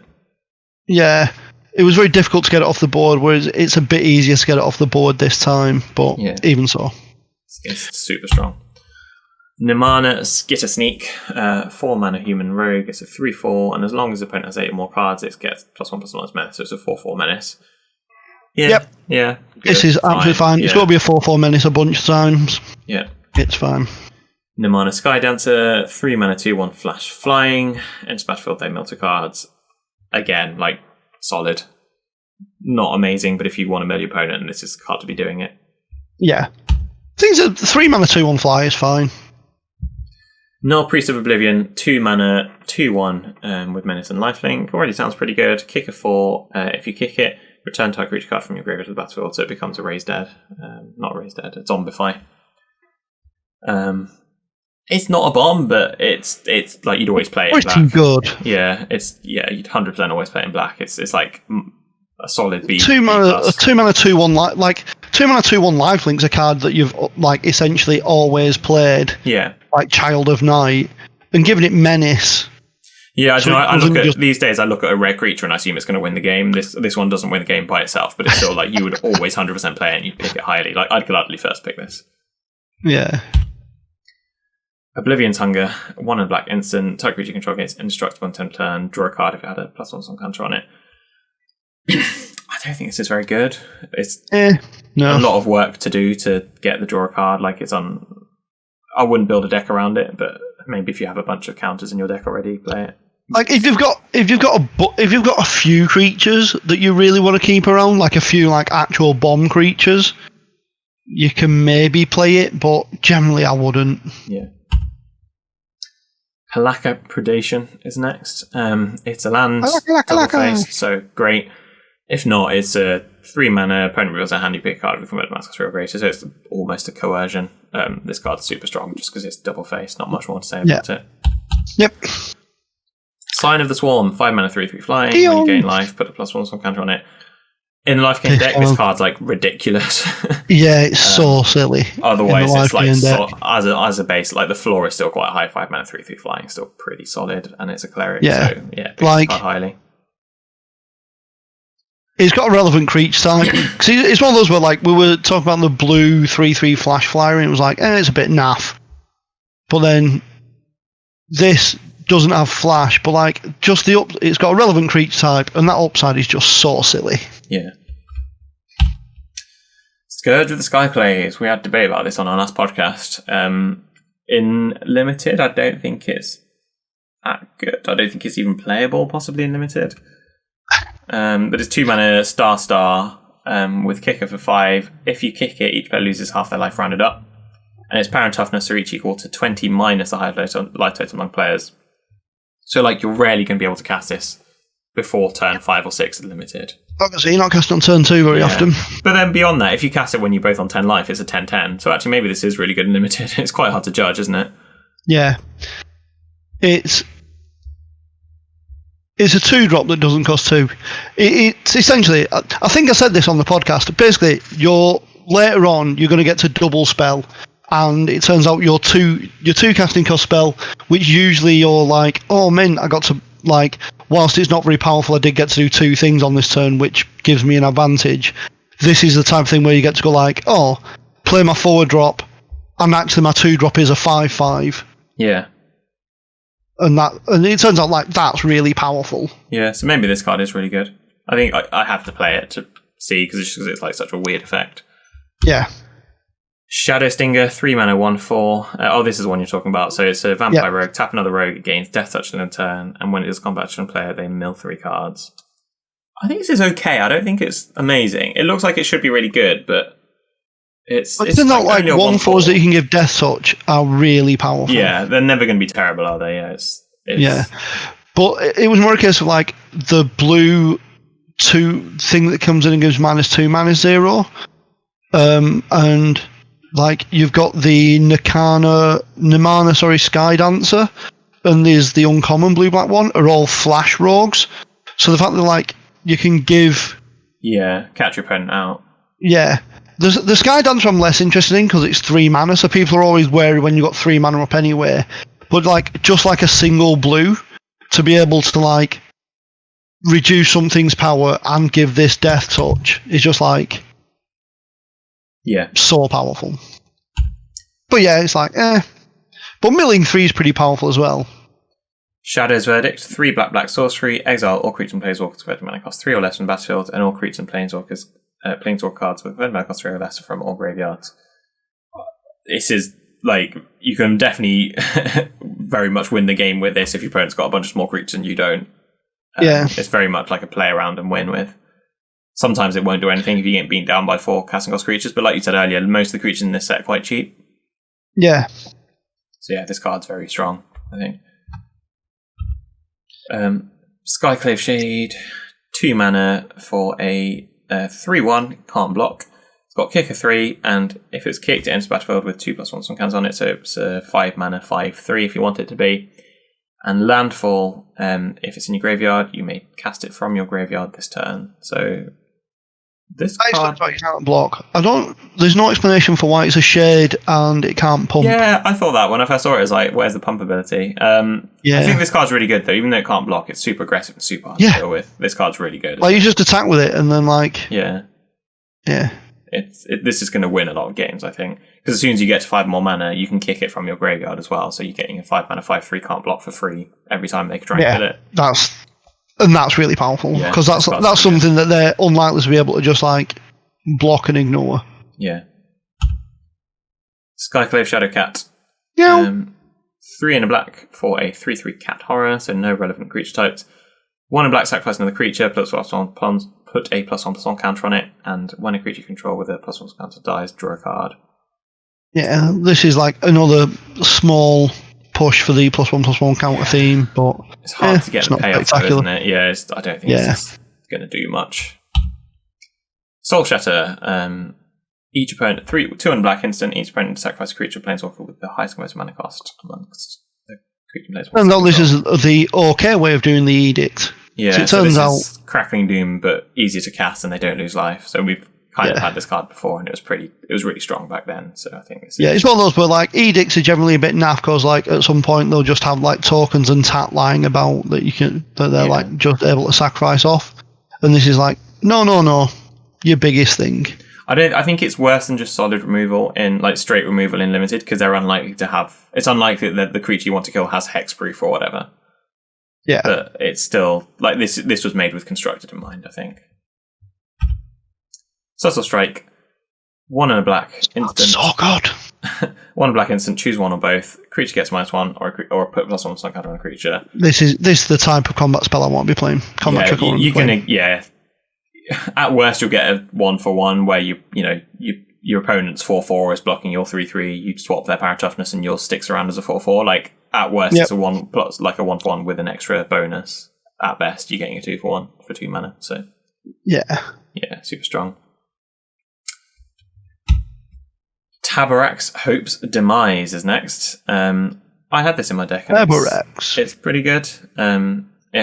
So it's a 3 mana 2/2 flying lifelink as long as it's got 5 or more +1 counters on it, which I think is mostly an irrelevant ability in limited. But the more relevant part is whenever a non-token creature you control dies, put a +1 counter on it. If it was a cleric, you can draw a card and lose a life. That seems like it's pretty good. Yeah, it's at worst. At worst, it's a Windrake. Exactly. I'm like, that's absolutely fine. Yeah, exactly. Thwart the Grave. 4 black, costs 1 less for each creature card in your for each creature in your party, and return target creature card and up to 1 target cleric, rogue, warrior, or wizard from your graveyard to the battlefield. So this is. I had 2 of these in the deck I keep talking about. It's double Zombify. Yeah, it's double Zombify. It's really good, basically, especially if you have relevant party. I said I had 5 of the 2 mana 2/1 that drains life. I won quite a few games by just going like 4 mana, make 2 creatures, drain you for 6. GG, thanks for playing. Thanks. This card is really strong. Like, it's worth noting you only need 1 party creature in your graveyard because the first one returns any creature, and the second one returns a party creature. So this card's pretty good. Really is. Vanquish of the Weak. It's a removal. It's not the best removal, but it's removal. So destroys that creature, power 3 less. Turns out that is a huge amount of this set. Yeah, most of the creatures. Yeah, and it's a 300. It is a huge amount of this set. Definitely pick this highly.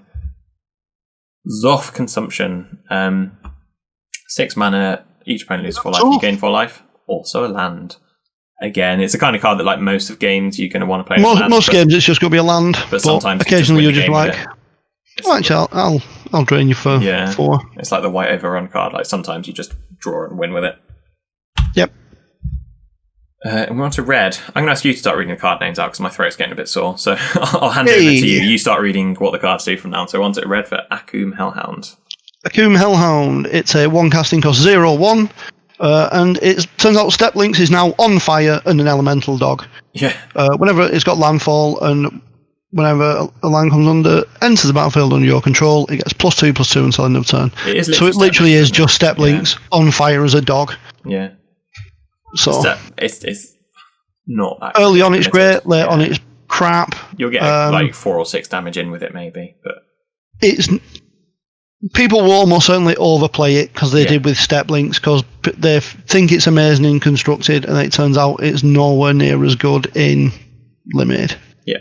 Next. Anyway, next we have Akoum Warrior, which is a double first card. It's 5 and a red for a 4/5 trample, which is not spectacular, but like you might play it. But it's also a land, so you'll just take it. And land's called Akoum Teeth, which is quite cool. Yeah, that is quite cool. But again, it's one of those where like we're getting a bit bored of saying it, but it's a land, so you just take it, and then occasionally it's a 4/5. Always play, like 100% of the time, you'll just play it. Yeah. Next one, Ardent Electromancer, 2 and a red for a 3/2 human wizard. When Ardent Electromancer enters the battlefield, add red for each creature in your party. That's a weird ability, isn't it? Especially in limited. I think you'll struggle to get a payoff, but when you do, it's great. It's one of those where, if you live in Magical Christmas Land, you can be like, land, white cleric, second land, that crappy artifact that's all the creature types. Yeah. Third land, Electromancer, Electromancer, Electromancer, Electromancer, Electromancer. Well, you wouldn't want that. You'd want Electromancer, Electromancer, and then another of those crappy Prismites, because then your 1-drop is attacking for 5 in the air. No, 6 in the air. Yeah, there you go. Yeah, no, 5 in the air, yeah. So yeah, Magical Christmas Land, this card's amazing. Magical Christmas Land, it can do loads. More often than not, you might get... if you can get 2 mana off it at some point, you might be able to... It might let you double spell earlier than you would usually be able to double spell, but yeah. It's a 3 mana 3/2 with the relevant creature types. Right. Cinderclasm. Next one, Cinderclasm. 1 and a red, instant, deal 1 damage to each creature. It's got kicker of a red. If it was kicked, deal 2 damage to each creature. So it does do all creatures, so that's yours included. I'd have to properly go through. I imagine doing like a Pyroclasm for red 1 kills a lot. Yeah, I imagine this you're in red, so a lot of them are going to be yours. Yeah, exactly. I think this is very much a sideboard card, but when it is, it's going to be quite devastating. I would look out for it. Next up, we have an interesting one. Cleansing Wildfire. 1 and a red. Sorcery. Destroy target land. Its controller may search their library for a basic land card, put it onto the battlefield tapped, then shuffle their library, and you draw a card. So, what this can do is essentially cycle a land out of your deck, let you hit like double landfall in a turn, and draw a card. So like it sort of doesn't cost you anything. I think that's one of the ways to play it. It might kind of be relevant as well if you've got double face land in play, you want it in your graveyard so you can like reanimate it or something. Like there's like some sort of niche situation. Yeah, there's lots of like little niche situations, but I think the main thing is it'll just let you double landfall in a turn. Yeah. The weirdest thing I think about this card is that it's called Cleansing Wildfire, which sounds like a splashy mythic, but it's actually 2 mana common. Yeah. And you can target your opponent land if you think they're splashing and they've only got one of them.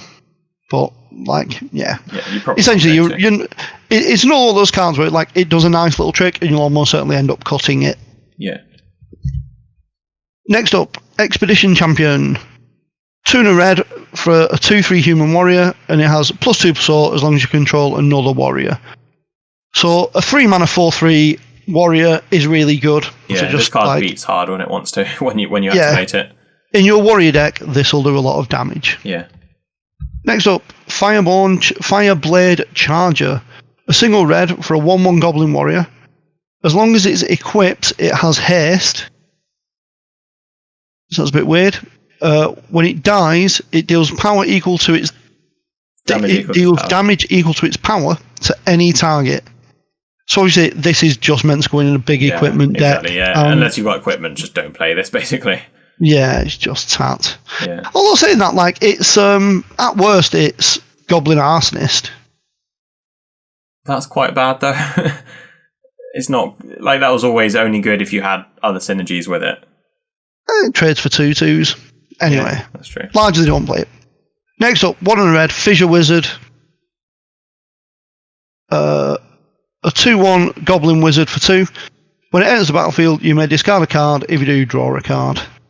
Sure. It's actually a slightly better Goblin Piker, but nothing spectacular. Yeah. It's if you want wizards, play it, but also cut this card if you've got nothing else to do. Yeah, it's one 5 wizards in red. Might be helpful in your red-white party deck. Yeah. Next up, Gormafada Vanguard. Sounds like a cool name. Sounds like a baddie out of a Doctor Who episode. I think it sounds like a sort of experimental 80s prog rock band or something. 1 and a red for a 2/2 human warrior, uncommon. Whenever it attacks, target creature an opponent controls with power less than or equal to the numbers of warriors you control can't block this turn. This is actually going to be really powerful. Yeah. Because most of the time you don't sound convinced. Can't block. No, I was just reading it again to see what the stipulations were. I think most of the time basically you're going to attack and it's going to be target creature can't block. Yeah, and which that's is really, really powerful. Ability, yeah. For 2 mana, especially on a 2-drop. Ability, yeah. Yeah. Next up, Grotag Bug Catcher. 1 and a red for a 1/2 trample. When it attacks, it gets +1/+4 until end of turn for each creature in your party. So it's a 2/2 trampler that can make its way to a 5/2 trampler. I didn't realise this the first time I read and played against it that it counts itself. I was like, my opponent attacked, I was like, whatever, it's a 1-2. But no, it's already a 2-2 even without any benefits. And yeah, with nobody else, really it's good. A 2-2, so it's absolutely fine. This card's actually really good, I think, especially at common. Yeah.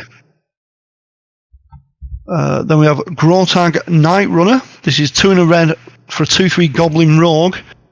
There's not many rogues in red, so that's worth noting. Yeah.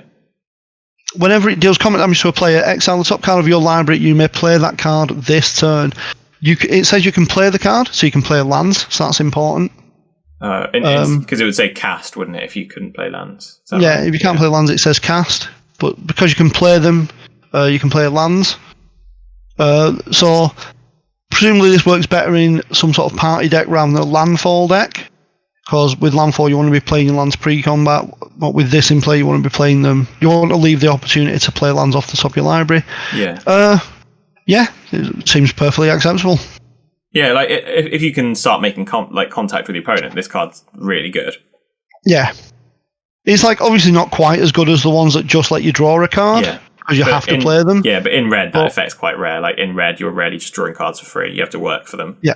And this card, it's really good, I think. This card does it. Next up, we've got an instant, Inordinate Rage, 1 and a red. Target creature gets +3/+2 until end of turn, scry 1.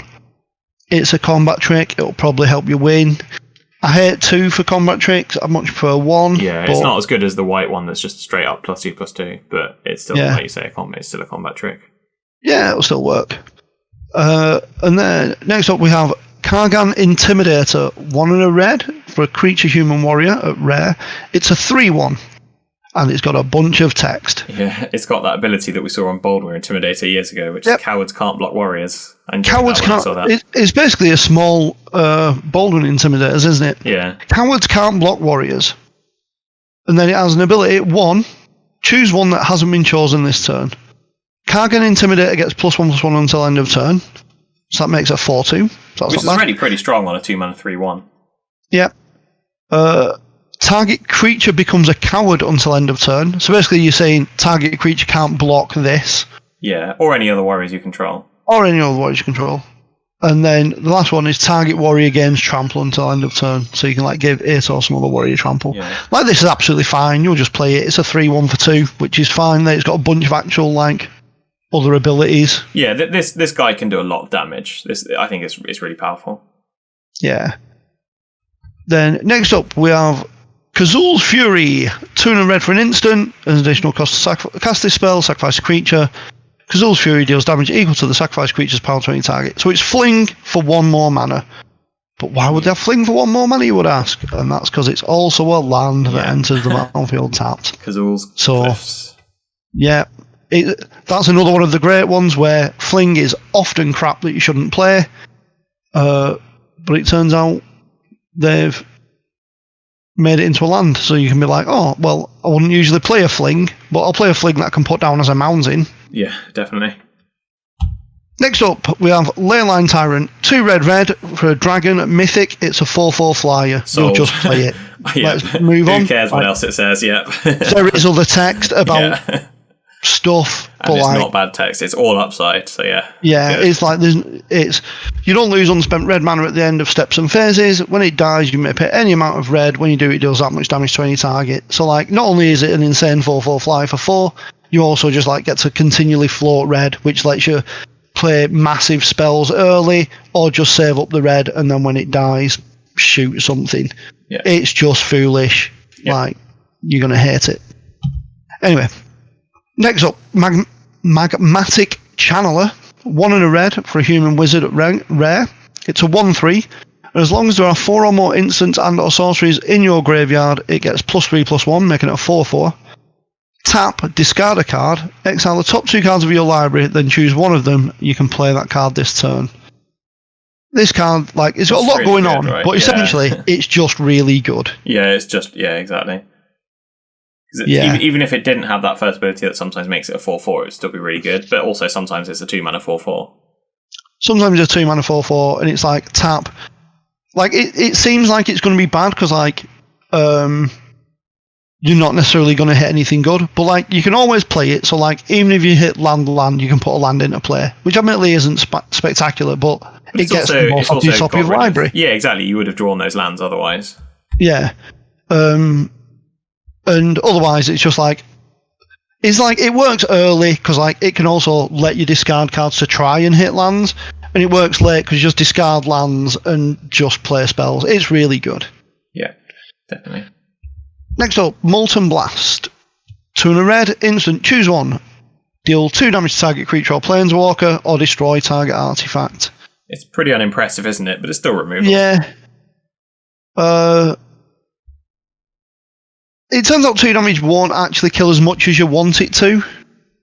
But if you are short on removal, it can work. And like if you're in a game where you've got sideboarding, it's definitely worth bringing in if they've got artifacts that, because like being able to destroy their big artifact that you want to destroy, or actually I don't need to right now, or they've not drawn it or whatever, and being able to do 2 damage to a creature is all right. But there are just better red removal spells that we will see shortly. Mororg. Next up, Mororg, Fury of Akoum.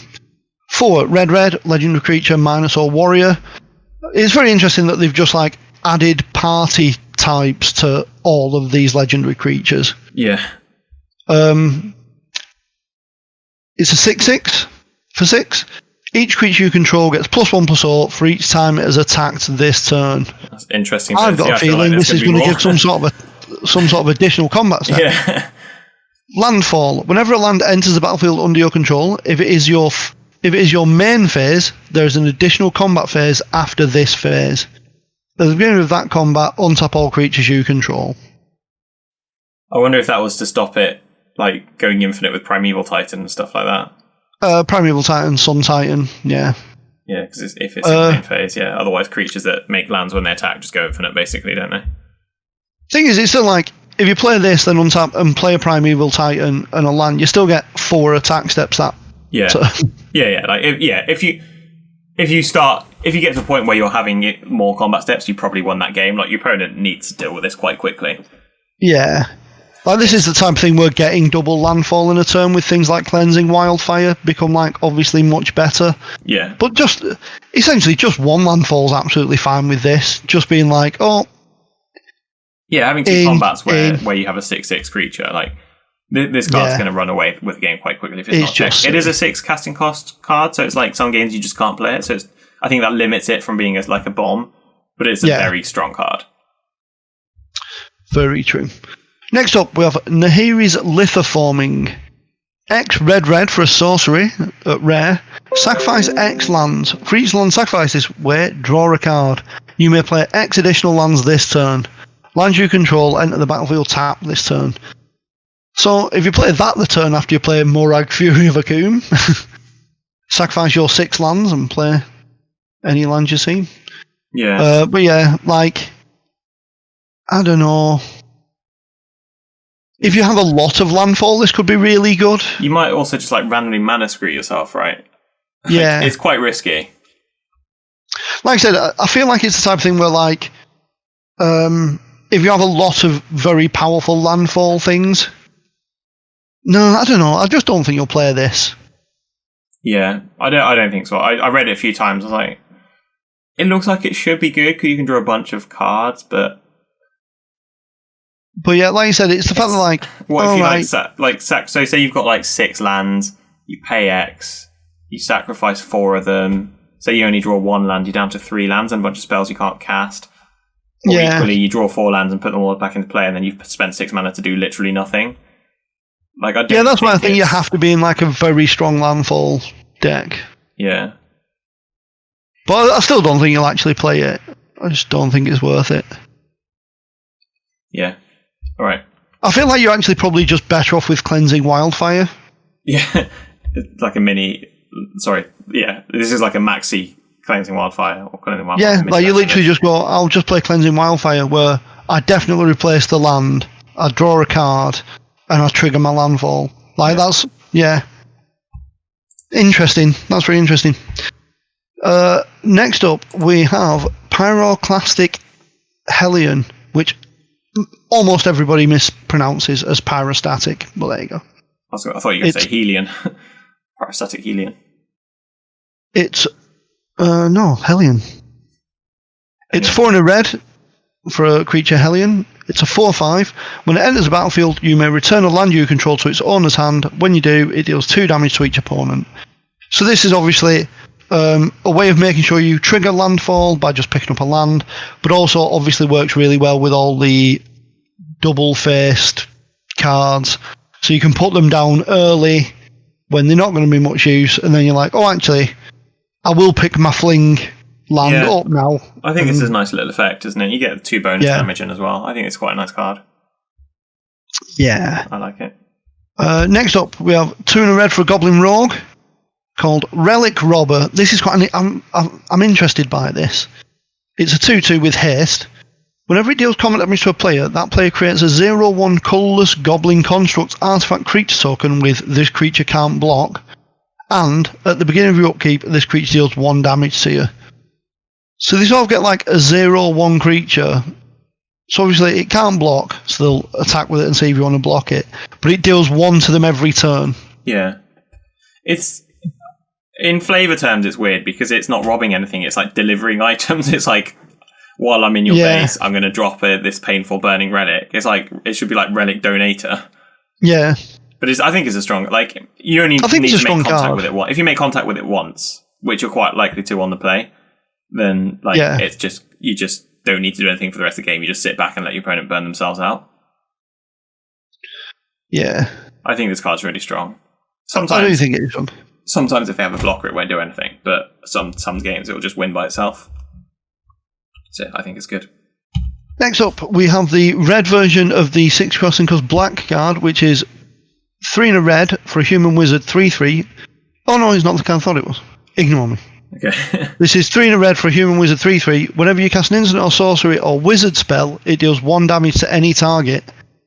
This is quite interesting because this is where like double spelling becomes really 1 damage to powerful. Any target is very good. Yeah. Because these effects are normally players, aren't they? But it can hit creatures.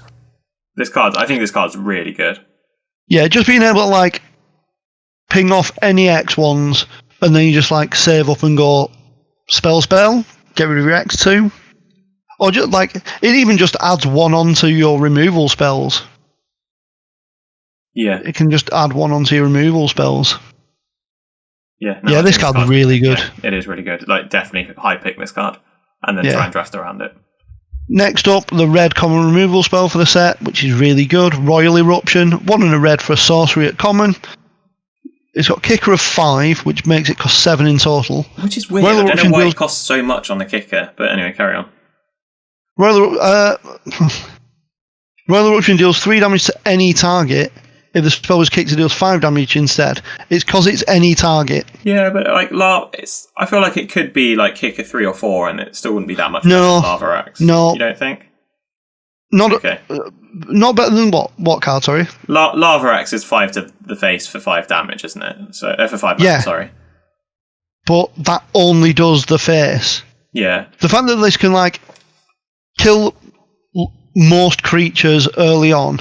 Kill large creatures in the middle, and then at the end of the game can just 5 them. Yeah, is like it has to have a big kicker at that point. Yeah, this like if it was really good, basically. If it was only creature, it would be like 2 with a kicker of maybe 2, maybe 3. If it was just creature, but the fact that it's any target, it has to have that higher. But either way, Volcanic Hammer with a kicker is just very good and limited, isn't it? Yeah. You always pick this. Yeah, you just take this. You'll play as many of these as you see. Exactly. You'll never have a reason not to play this. Next up, Roiling Vortex. 1 in a red for an enchantment at rare. At the beginning of each player's upkeep, it deals 1 damage to them. Whenever a player casts a spell, if no mana was spent to cast that spell, it deals 5 damage to that player. Red, opponents can't gain life this turn. Not a limit. So this is a variant on Sulfuric Vortex. Yeah. I think it's a pull of it. Like, you're just never going to play it. No, never. I can't imagine someone playing... I mean, I will undoubtedly lose to it, but that shouldn't be the case. Yeah. Ignore this card. It doesn't do anything. Yeah. Next up, Scavenged Blade. This is the red equipment. 1 in a red. When it enters, attach it, blah, blah, blah. It's just 1 and a red, equip creature gets +2/+0, and it's got an equip of 2 and a red. This is one of the more boring ones, but red is also the warrior colour, and I think they've got like a few things that care about equipment, although I'm not seeing any, but I thought there was. I don't think maybe there. Yeah. No, maybe they start with letters later in the alphabet, but there you go. But yeah, like this isn't spectacular, but yeah, Scorch Rider +2/+4 does turn anything into a threat. So if you've got like some naff little creatures, it can turn them into a threat, but it is expensive. But this is another one of those things where like we're saying, like you don't really need flood protection here because there's just like many things. Better things to do. Yeah, there's better things. Yeah. To do. So next up, Scorch Rider, 3 and a red for a 4/3 human warrior at common. It's got kicker of 1 and a red. If it was kicked, it gains haste. Yeah, completely fine, average middle of the road, isn't it? Yeah, but otherwise, like it's a 4-mana 4/3 warrior, which is like put it in your deck if you need warriors, but it's going to be one of the first cards to cut, isn't it? Yeah. Cool. Next up, Shatterskull Charger, 1 red for a giant warrior at rare. This is also 4/3. This has kicker 2 as well. This has trample and haste, so you can already see quite a lot better. Already astronomically better than the last without card. Kicker, it costs 1 less, and it also has Trample and Haste. Like this card's already amazing. Yeah. If it was kicked and there's a battlefield with a +1/+1 counter on it, okay. At the beginning of your end step, if Shatterskull Charger doesn't have a +1/+1 counter on it, return it to its owner's hand. Right. Oh, interesting. There we go. So it's via right. So the extra I thought this was just going to continue to have ridiculous words added onto it. It does get a lot worse. Yeah, it does get a lot worse. But it turns out it's actually just Viashino or Sandstalker with 1 more toughness.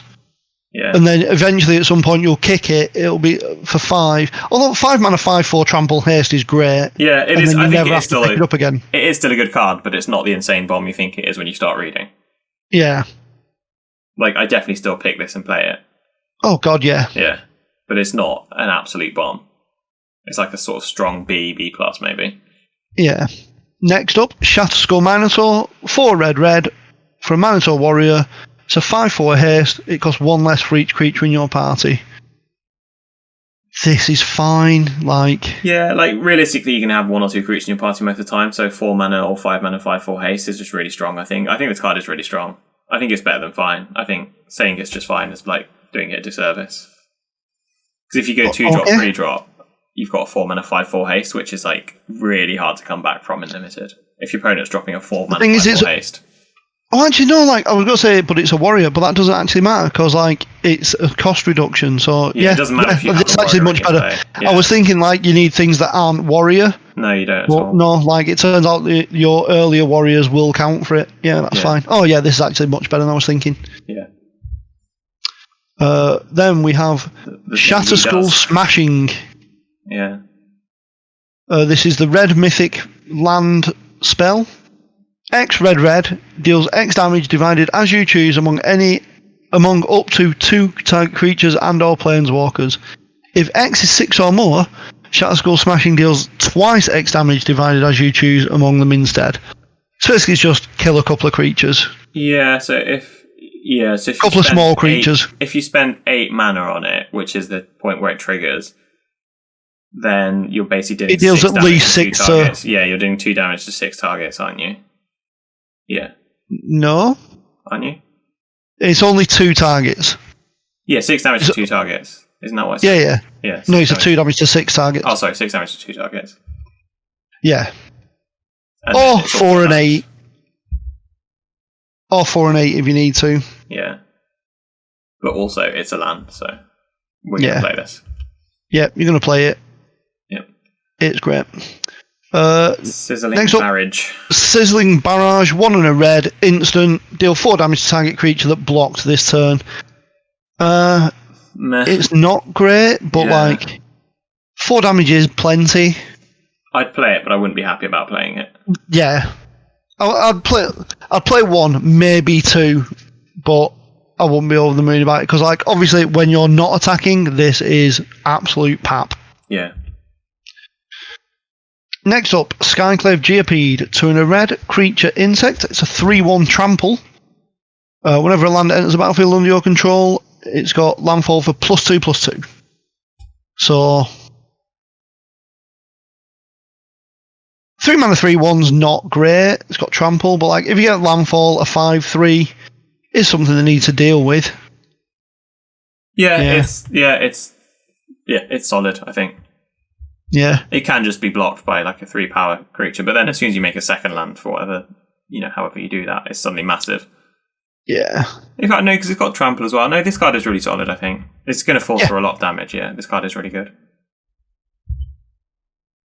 Sneaking Guide. Sneaking Guide. Single red for Goblin Rogue. Before.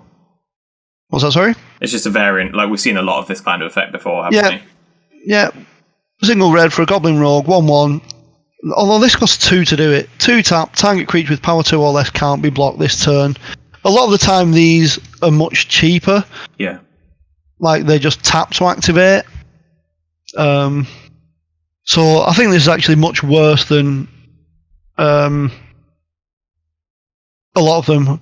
Its one upside is it's a rogue, and red doesn't have lots of rogues. Yeah, that's true. So, and it's a common rogue as well. So, because red has 3 rogues, a common, an uncommon, and a rare. So this is going to like boost. This boosting your party is why its activated ability costs more. Anyway, next up, Spitfire Lagak. 3. We do love a Lagak. I think you. 3 and a red for a lizard. 3/4. Hold on, you missed a couple of doubles. You missed Song Mad Treachery. I did. I missed Song Mad Treachery. Yeah. Which is 3 red. Gain control of target creature until end of turn. Untap it, it gains haste. So act of treason or whatever you want to call it, whatever version you want to call it, costs 5 in this and is a land. Yeah. Again, another great one to have. Another great one to have on a land because a lot of the time you don't want to do it, or you want to wait until you've got your sacrifice outlet to do it, and you can just be like, oh well, I'll just have a land as I'm waiting. Yeah. And then you also got Spikefield Hazard after that. Do indeed have Spikefield Hazard. A single red for an instant, deal 1 damage to any target. If a permanent dealt damage this way would die this turn, exile it instead. So, not great, but again, the fact it's a land just means you can easily play it. If they play some annoying X1, you get to finish it off. Yeah, I think this card, again, it's a land, so it's always going to be put in your deck. But I think this card's like a really nice one to have as this kind of effect because sometimes that 1 damage is really powerful. I like both of those. Make a land. Yeah, I think they're both really good. And then we get to the Spitfire Lagak, sorry. Yeah, that's right. 3 and a red for a 3/4 lizard. It's so bizarre that like suddenly it being a lizard actually matters because he's not a lizard, a warrior lizard or whatever. Landfall. Whenever a land enters the battlefield under your control, Spitfire Lagak deals 1 damage to each opponent. So like we said, with that uncommon where it can do any target, this has gone back to the normal because it's a common and it just deals 1 damage to an opponent. You're almost never going to play this. Yeah, like it's a 3/4, but like it just doesn't do anything that you really want to be doing in this format. Yeah, really. It's not aggressive enough to be worth playing, despite not having a relevant creature type. Yeah. And then we have Synchronized Spellcraft, which is 4 and a red for an instant. It deals 4 damage to target creature and X damage to that creature's controller, where X is the number of creatures in your party. So, basically, do you want to pay 5 mana for 4 damage to a creature, is what you need to ask yourself. Because the party bit isn't actually relevant. It doesn't change anything. It just adds a bit of damage onto the opponent if you have a party, which is obviously great, and a bit of free damage is great. But it's just, do you want to pay 5 mana for 4 damage? Yeah. Is the bit that you need to worry about. And I think 4 toughness is like about 75% of the creatures in the set you'll kill. I think this is borderline just about play. Like 4 mana, I would definitely play it. 5 mana, I'm not happy to, but I'll probably play it. And then 6 mana, absolutely not.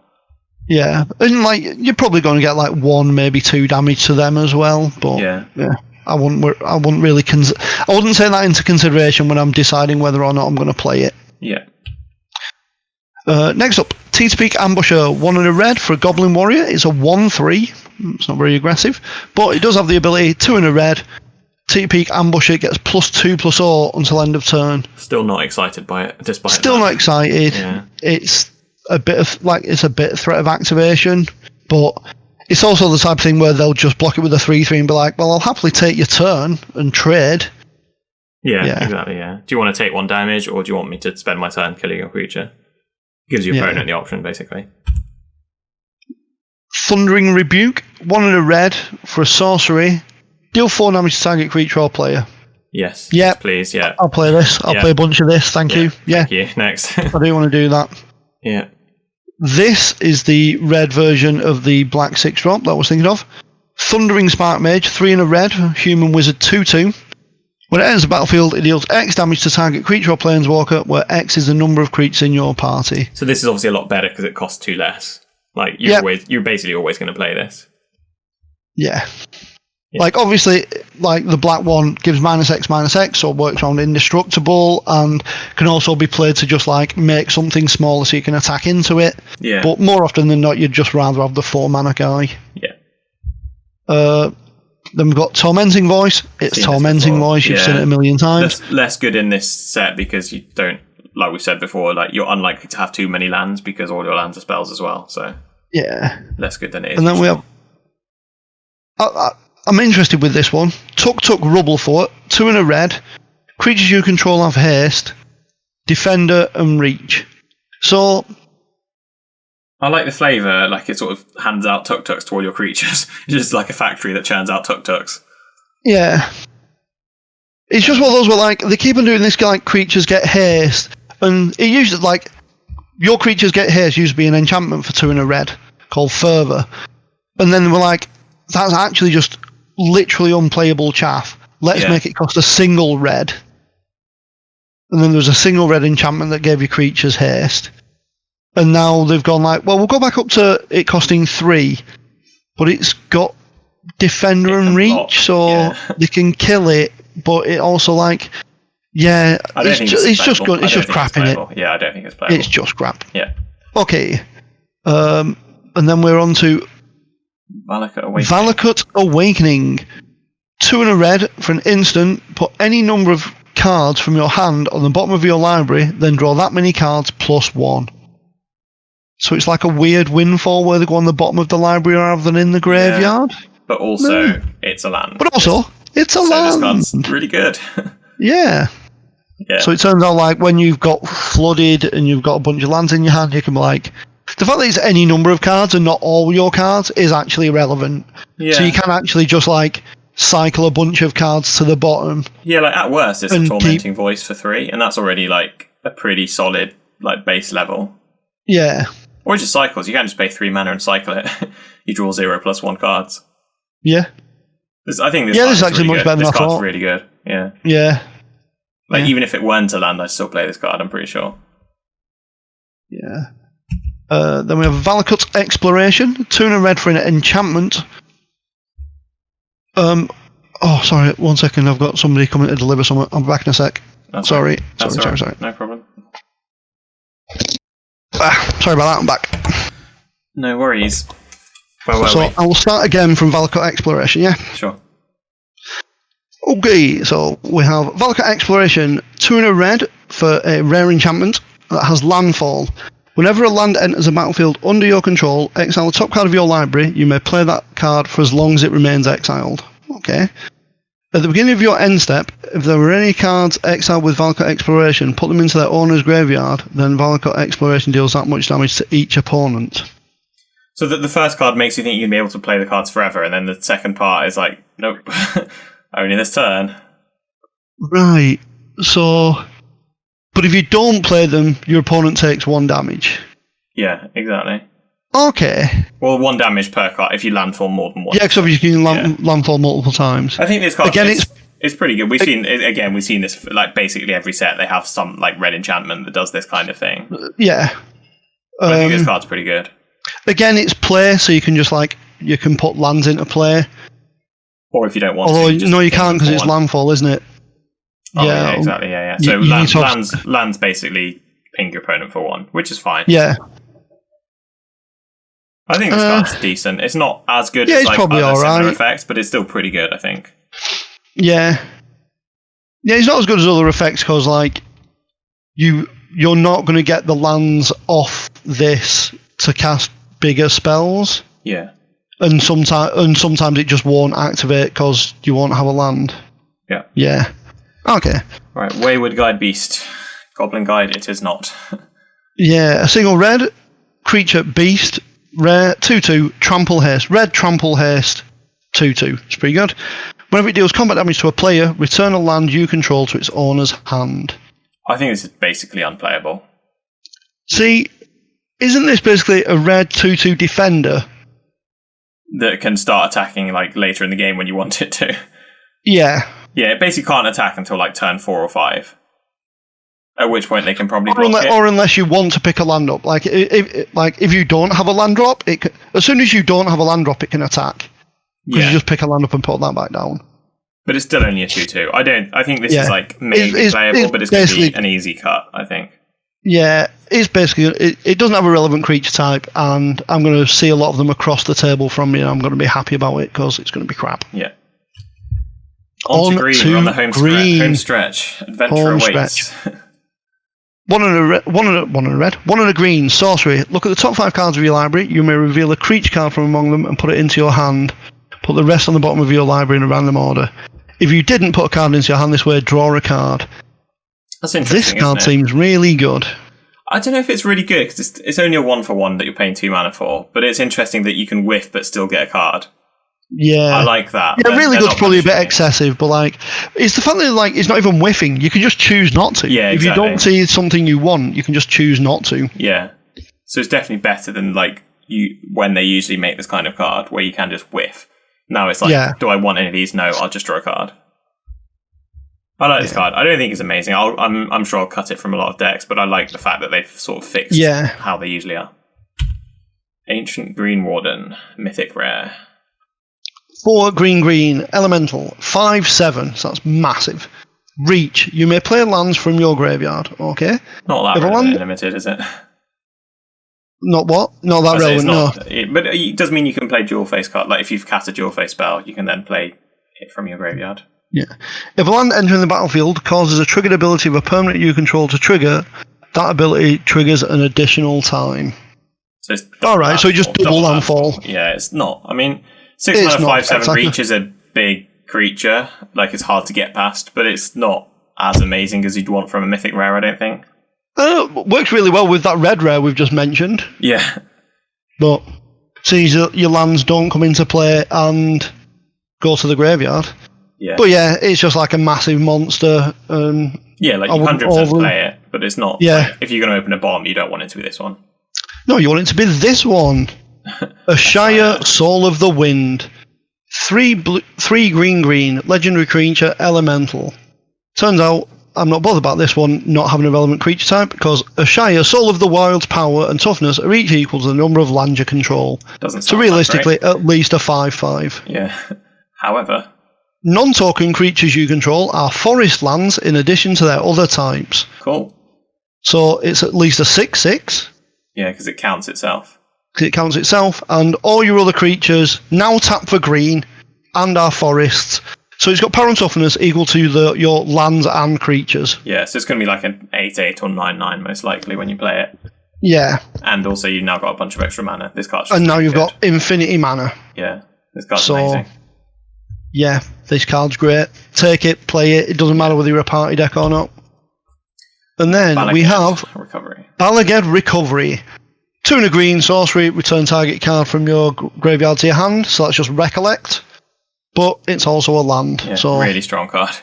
Yeah, really strong. The same as Recollect as well. Normally they cost more than the spell they do the same thing as, but this doesn't. It's just the same as Recollect. Well, the thing is, I think they've decided that Regrowth is actually fine, costing 2. Yeah. So Recollect is actually the overcosted version now. Yeah. So, anyway, yeah, it's a land, it's a spell. Yeah. Take it, play it. Broken Wing, sideboard fodder, whatever. Yeah, sideboard fodder, destroy. Yeah, that's sideboard. Terminal creature flying. Canopy Baluth. Canopy Baluth, 3 and a green, creature beast. Landfall, whenever it enters battlefield, it's +2/+2, and it's a 4/3. So it's a 4-mana card that's going to like attack as a 6/5. That's big, isn't it? Yeah. Yeah.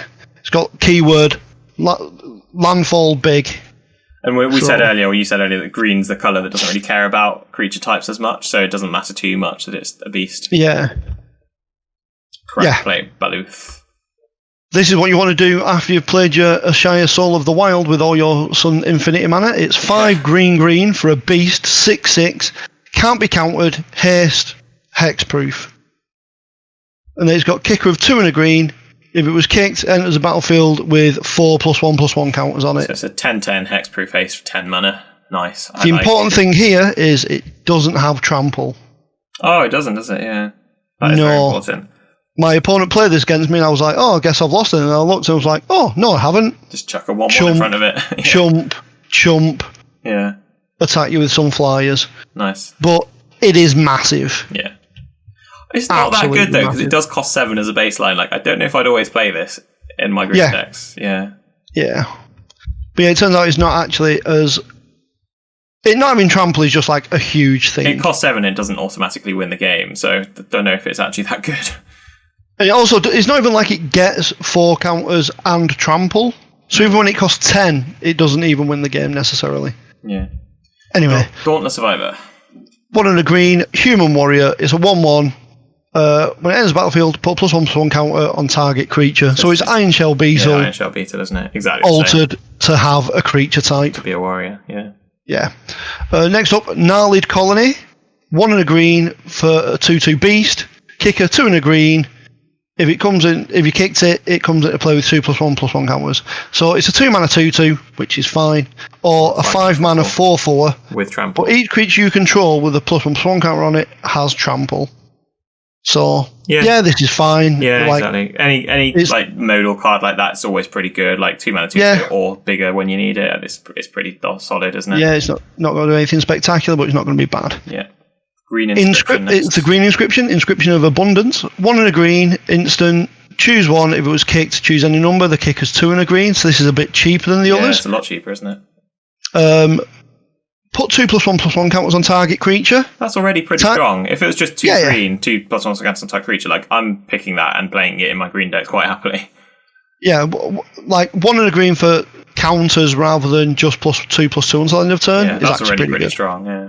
Yeah. Target player gains X life, where X is the greatest power among creatures they control. Less strong. Tank creature you control fights tank creature you don't control. Very strong. So it's like, it's expensive prey upon, but as an instant. +2/+1 counters, and then some random tatty gain life thing. Realistically, like essentially that's in there as a third thing to have when you kick it. Yeah. It's 100%. You're going to pay 5 for it like 90% of the time, I think, and then you're going to get a massive creature. You're going to fight your opponent's creature, and you're going to gain 6 life. It's basically like a boosted Hunt the Week for 5 because you get 2 counters on it. Then you fight, but you also gain some life. And it's an instant as well, relevantly. Yeah. Then we have Iridescent Horn Beetle. 4 and a green, 3/4 insect. Sorry. Uncommon. At the beginning of your end step, create a 1/1 green insect creature token for each +1/+1 counter you've put on creatures under your control this turn. So it either does nothing or very much. you definitely need to have the synergies for this to be. Yeah, you definitely need the synergies for this, don't you? And I definitely haven't played the set enough to know if it's possible to get a +1 counter deck that's viable. So there in black and green there is a small, because like obviously you've got just like the 3-drop common black creature that comes in with 2 +1/+1 counters on it. That counts. Okay. Yeah. So like any of the creatures that like are 0/0s that come in with counters putting counters on a creature this turn. So. Yeah. Okay. But there's not loads. But like you've also got like the Dauntless Survivor that puts a counter on, the Gnarled Colony that's got kicker to put counters on. So there is a few things. Next up, Draga Visionary, 3 and a green, 3/2 Elf Wizard. When it enters the battlefield, draw a card. Yeah, happy with this. Yep. Always going to play it. Great. Yeah, seems fine. Yeah. Then we have up Kazundu Mammoth. This card's very good. Yes, it is. 1 green 3/3 elephant with landfall +2/+2. Oh, and also it's a land. Yeah. So just so take good. this, play it a bunch. That's really good. Even if it weren't a land, it's like it's just a 3-mana 3/3 that can be a 5/5. It's like already amazing without being a land, but it's also a land. This card's so good. Yeah. Kazundu Necra Teapot. No, Teapot. Kazundu Nectar Pot. I mean, that's not any less ridiculous than what you said. It's a 1 and a green for a 1/3 insect. Whenever a land enters the battlefield under your control, you gain a life. It's not great. Like, if I'm desperate for 2-drops, I might play it. If you've got a particularly slow deck, it might be okay, but it's largely just pap, I think. Yeah. Kazandu Stomper, 5 and a green for a 6/5 beast with trample. When it enters the battlefield, return up to 2 lands you control to their owner's hand. So the fact that it's optional is great. It's a 6/5 trampler. It's a bit overcosted. I think once you're at 6 land, though, you probably do want to pick up. Well, it depends if you've got landfall, but if you've got landfall or you've been lucky enough to get any of these spell lands and you've played them down as lands earlier in the game, it's good for picking them up. Yeah. I think it's one of those where, like, I'm not excited by it, to be honest. You'll know in your deck whether you want to play it. And I think a lot of the time you won't. Yeah. Next up is Kalni Ambush. 2 and a green, instant, tag creature you control, fights target creature you don't control. Why does it cost so much, you may add? Because it's also a land. Kalni territory. So, yeah, just take it. Yeah. Occasionally you'll fight, a lot of the time you'll tap it for green. Yeah. Next up, Lotus Cobra. It's not a mythic anymore. Oh, 1 and a green. 1 and a green, 2/1 snake, rare. Landfall, whenever a land enters the battlefield under your control, add 1 mana of any colour. Yeah. It doesn't say to your mana pool. That was really confusing. Alright, just add 1 mana of any colour to something, anything, never, whatever. Yeah, they've stopped doing that for a while now. Okay, I've literally never noticed until this card. Yeah, that's really bizarre. A lot of text on cards. Yeah, this card is going to be all over constructed for the next 2 years. In limited, it's playable, but not spectacular. It's not. Essentially, it's one of those cards that's like okay in limited, but nowhere near as good as it is in constructed. Yeah, exactly. Then we have Might of Marasa, 1 and a green, instant. Tag creature gets +3/+3. That's a lot. It's got kicker of 2 and a green. If the spell was kicked, that creature gets +5/+5 until end of turn instead. +3/+3 is a lot. You'll just win. You win most combats with +3/+3. Yeah, it's not as good as Giant Growth, but still very much serviceable. Yeah. So the fact that it can be +5/+5, which is just like a massive beating, and you can just pay 5 for +5/+5. Yeah, sometimes that will just go to face. Sometimes that's like an instant speed Lava Axe, isn't it? Yeah. Marasa Brute, 2 and a green for a 3/3 Troll Warrior. It gives you a creature type in green, a party type in green. That's literally all that's for. It's also a 3/3 for 3. The fact that that's now the essentially default just shows what power creep is, but there you go. Yeah. Marasa Sproutling is 2 and a green for a plant elemental creature. It's a 3/3. It's got a kicker of 1 and a green. When Marasa Sproutling enters the battlefield, if it was kicked, return target card with a kicker ability from your graveyard to your hand. Ooh, that's interesting. Blue-green is the colour of kicker cards. That's actually probably pretty good. Yeah, I think it is really good, yeah. Yeah. 5 mana 3/3, return a kicker card. Yeah, it is really good. It's especially good because if you've got these, what that means is you can just play out the kicker card. Like, you can play out a kicker card without kicking it early. For free, yeah. You can just like into the Royal your thing early. Just keep because I'm going to play a Sproutling. Yeah, exactly. Yeah. Yeah, it's good because like you don't like. Obviously, it's great if you get to kick something, then get it back, then kick it again. But it's even better if you go turn 4 into the roll and in your end step into the roll, turn 5, Sproutling, get it back. That's even better. Next up, Nissa's Zendikar. 3 and a green, Enchantment Aura. Enchant Land. Enchanted Land is a 4/4 elemental creature with reach and haste. It's still a land. When Enchanted Land dies, return that card to its owner's hand. So this is just another one, like the Zendikons were a thing back in original Zendikar. It's the land that goes back to your hand, not the Zendikon. But yeah, it's essentially a 5-mana 4/4 haste. Yeah, it's decent. Reach haste. Yeah. So yeah. Oran Reef Ooze is 2 and a green for a 2/2 ooze. When it enters the battlefield, put a +1/+1 counter on target creature control. So target itself at worst. Yeah, already decent. It's a 3-mana 3/3 base. Yeah. Yep.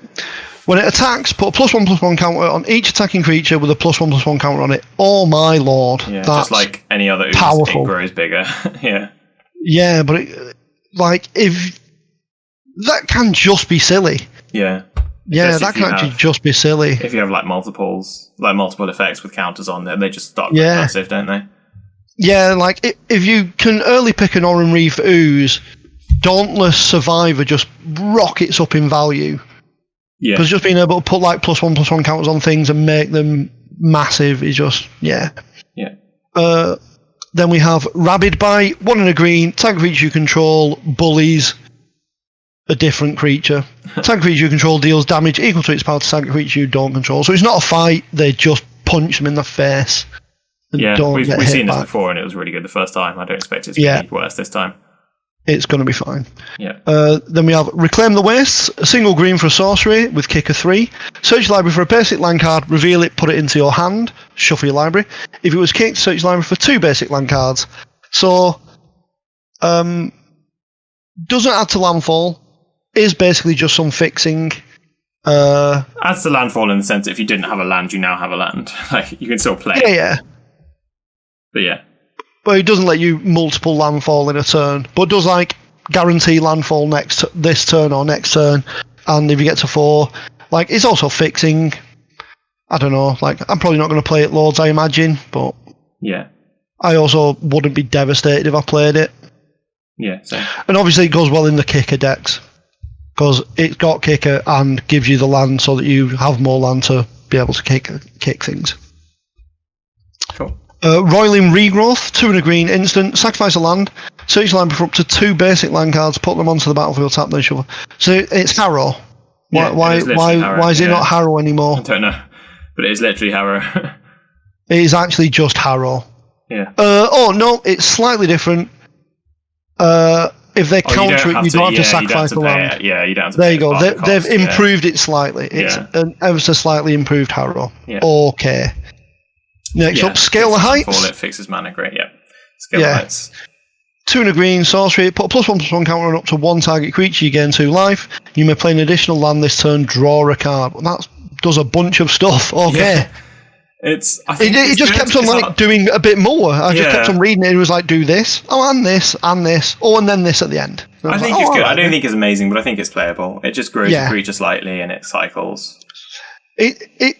It sort of does all of the things for 3 of the decks. It's if you've got a +1/+1 counter deck, it does that. If you've got a life gain deck, it does that. If you've got a landfall deck, it does that. Yeah, it's like a multiple enabler. Yeah. I think it's decent. And then we're up to Scute Swarm. 2 and a green, creature insect at rare. It's a 1/1. Whenever a land enters the battlefield under your control, create a 1/1 green insect creature token. If you control 6 or more lands, create a token that's a copy of Scute Swarm. Okay, so they're all only ever going to be 1/1s. Yeah, but you do get a lot of them. But you will... It goes up to... So when you have 6 lands, it starts... When you have 6 lands, it starts being exponential. Also triggers. Yeah, each new one also triggers. Yeah. So on the 7th land, you get from 2 extra... On the 8th land, you get 4 extra, so it starts doubling each time. Yeah. From 6 lands upwards, it's just exponential. They're just Yeah, exactly. Okay. And then we are on Skyclave Pickaxe, the green equipment. Green, when it enters the battlefield, attacks target creature you control, blah, blah, blah. Doesn't have any actual increase in stats, but does have landfall. When a land enters a battlefield under your control, it gets +2/+2. It's equipped to in a green. This has got to be PAP. Yeah, I think so. The fact that there's just like no benefit until you landfall.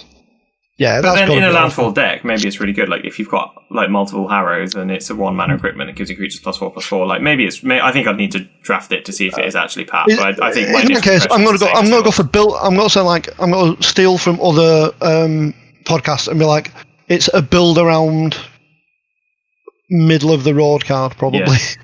Build around average. Spring Mantle. Unlike this next card, which I think is going to be great. Spring Mantle Cleric, 4 and a green for an Elf Cleric, 2/3. When it enters battlefield, it comes in with a +1/+1 counter on it for each colour of mana spent to cast it. So at minimum, it's a 3/4, and then it can be more likely a 7/8. To be a 4/5. Like you're not going to play a mono green deck. Like it's going to be a 4/5 minimum. It's going to be a 4/5, but like you in green, we've already seen Harrow, we've seen Reclaim the Waste. Wasn't there something else? Oh no, I think there's something later on. But like, we've seen things that let you get basics and stuff like that. So, like, if I'm playing Spring Mantle Clerics, I'd probably play one off-color land. Like, if I've got like then the games Harrow, where you get screwed over because of it, I don't think it's worth it just to maybe have a 5/6. I think I'd rather just say, right, I'm happy with a 4/5. At which point, I don't think it's that great. I don't think this card's as good as you're making out to be. I think it's only good if you've got a 3+ colour deck. At which point, it's a 5-mana 5/6, which is like okay, but still not spectacular. It is a cleric. Yeah, maybe it's actually just a bit pap, and I'm just like, I don't think it's that good. Being nice picture, but I don't think it's that good. Anyway, Strength of Solidarity. A single green for a sorcery. Choose a creature you control. Put a +1/+1 counter on it for each creature in your party. Ooh. It's a sorcery. Interesting. It's a sorcery very relevantly. Very relevantly a sorcery, but... It can just randomly be +4/+4 to your creature permanently for 1 mana. Yeah. But it can also be a Storm Blank. Yeah, exactly. I don't think this card's this card's probably PAP, actually. I don't think it's very good. Swarm Scrambler. Swarm Scrambler.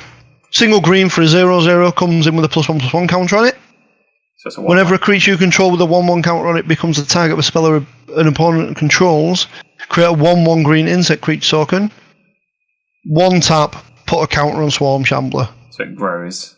This card's really good. Yeah, it's anything that grows itself like that is always going to be good and limited, basically. Yeah. There's been so many versions of these, and they're always great. Yeah. Tajuru Blight Blade. Single green for a 1/1 Death Touch. It's an elf rogue. So it's a 1/1 Death Touch. They're generally always fine because they just trade for something.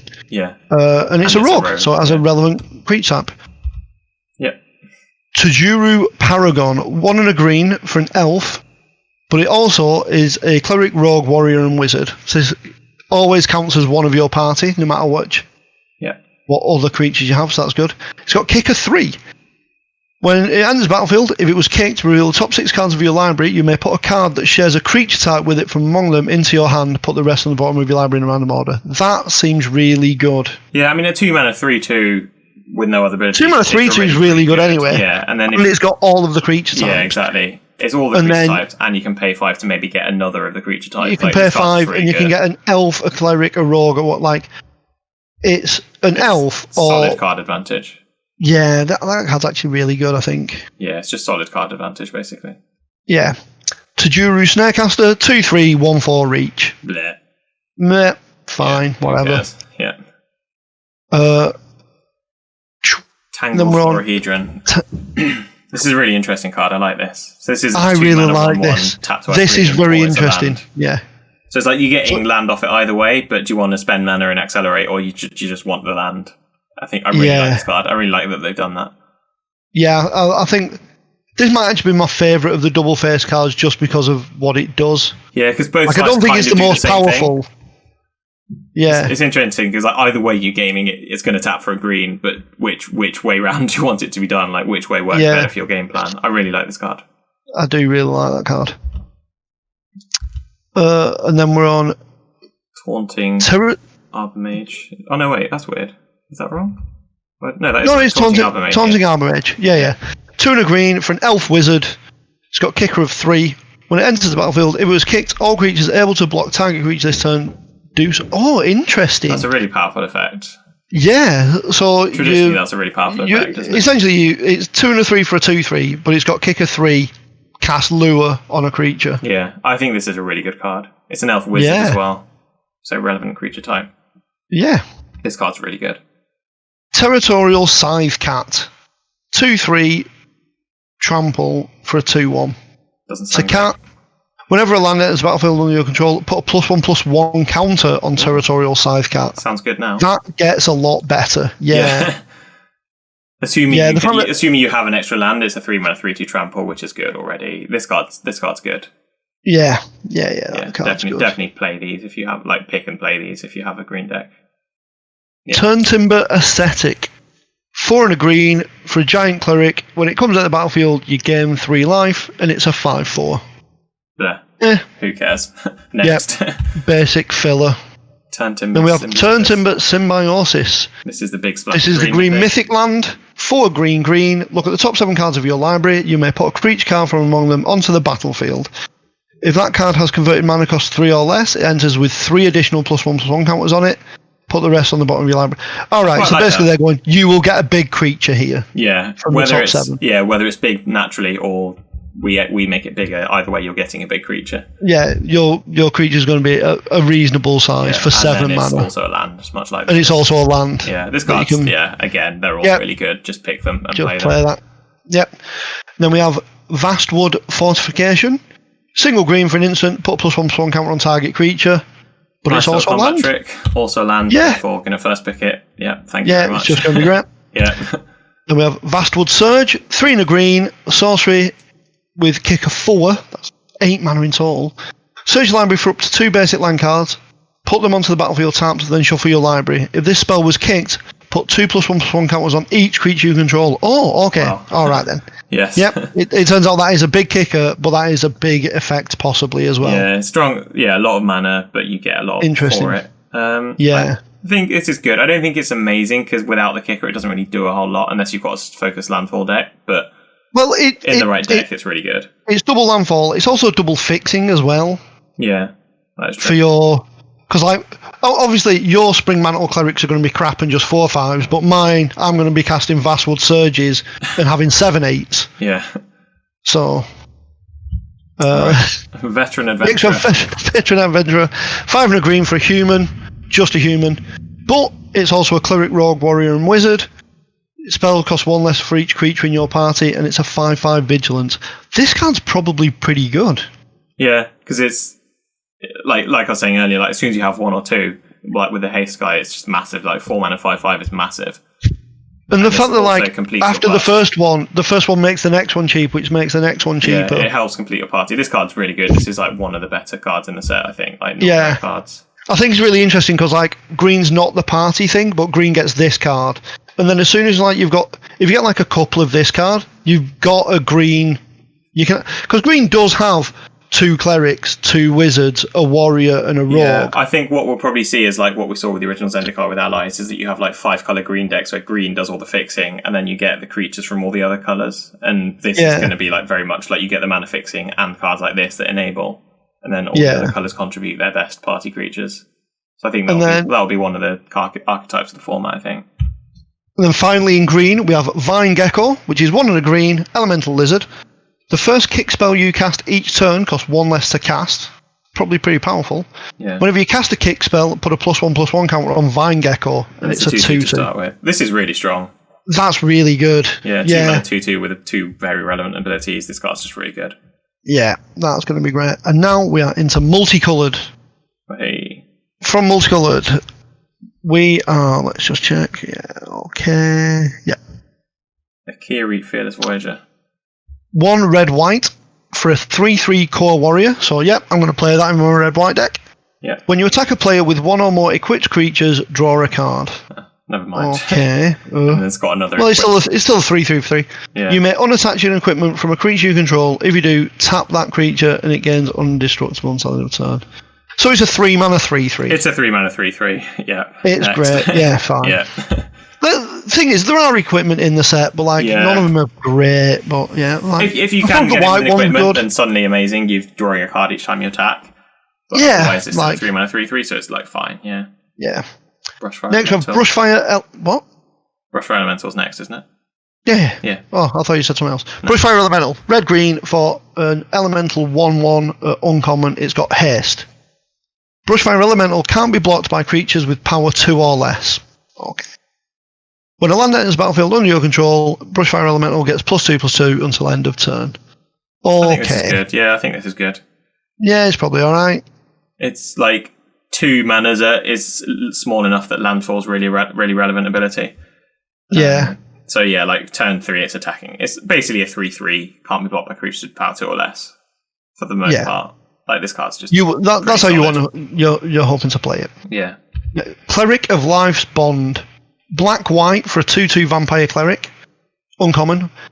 Whenever another cleric enters the battlefield under your control, you gain 1 life. Okay. Whenever you gain life for the first time each turn, put a +1/+1 counter on Cleric of Life's Blood. Well, that's very good. This card's stupid. This card's very good in the life gain deck or a cleric deck. Yeah, my days, this card's so good. It'll get very big very quickly. Yeah, play that, it's great. Yeah. Then we're on Grakmore, Skyclave Ravager. 1 green-black for a legendary creature, Hydra Horror. Grakmore, Skyclave Ravager enters the battlefield with 3 +1/+1 counters on it, so it's another 3-mana 3/3. Yeah, another 3-mana 3/3 seems to be the theme of the set, doesn't it? Okay. Whenever another creature you control dies, if it had a +1/+1 counter on it, put a +1/+1 counter on Grakmore. Okay. When Grakmore dies, create an XX black and green Hydra creature token where X is the number of +1/+1 counters on Grakmore. So it's 2/3/3. Yeah, this card's just great. Yeah, it replaces itself with the same size. Yeah, just if you're in black and green, you play this card pretty much. Yeah. I don't know if I'd first pick it because it's 2 different colours, but it's you definitely play it if you can. It's pretty powerful. Yeah. Then we're on Kargan War Leader, 1 red-white for a 3/3. It's a 3-mana 3/3. All the warriors you control get +1/+1. Yeah, super strong. This is great. Yeah, play this. You definitely want this, yeah. Yeah, play this. Kazar, Royal Chaser. Kazar? Royal Chaser. Kazar. I used to download music off Kazar and film. Oh, it might be this dude that killed Princess Diana. Royal Chaser. Red-blue for a human wizard, 1/2 flying haste. It's not spectacular. Yeah. Tap. The next instant or sorcery spell you cast this turn costs X less to cast, where X is the number of wizards you control as this ability resolves. The next sorcery spell you cast this turn costs X less to cast. What? It's just it's basically tap, make the next instant or sorcery spell you cast this turn cost 1 less.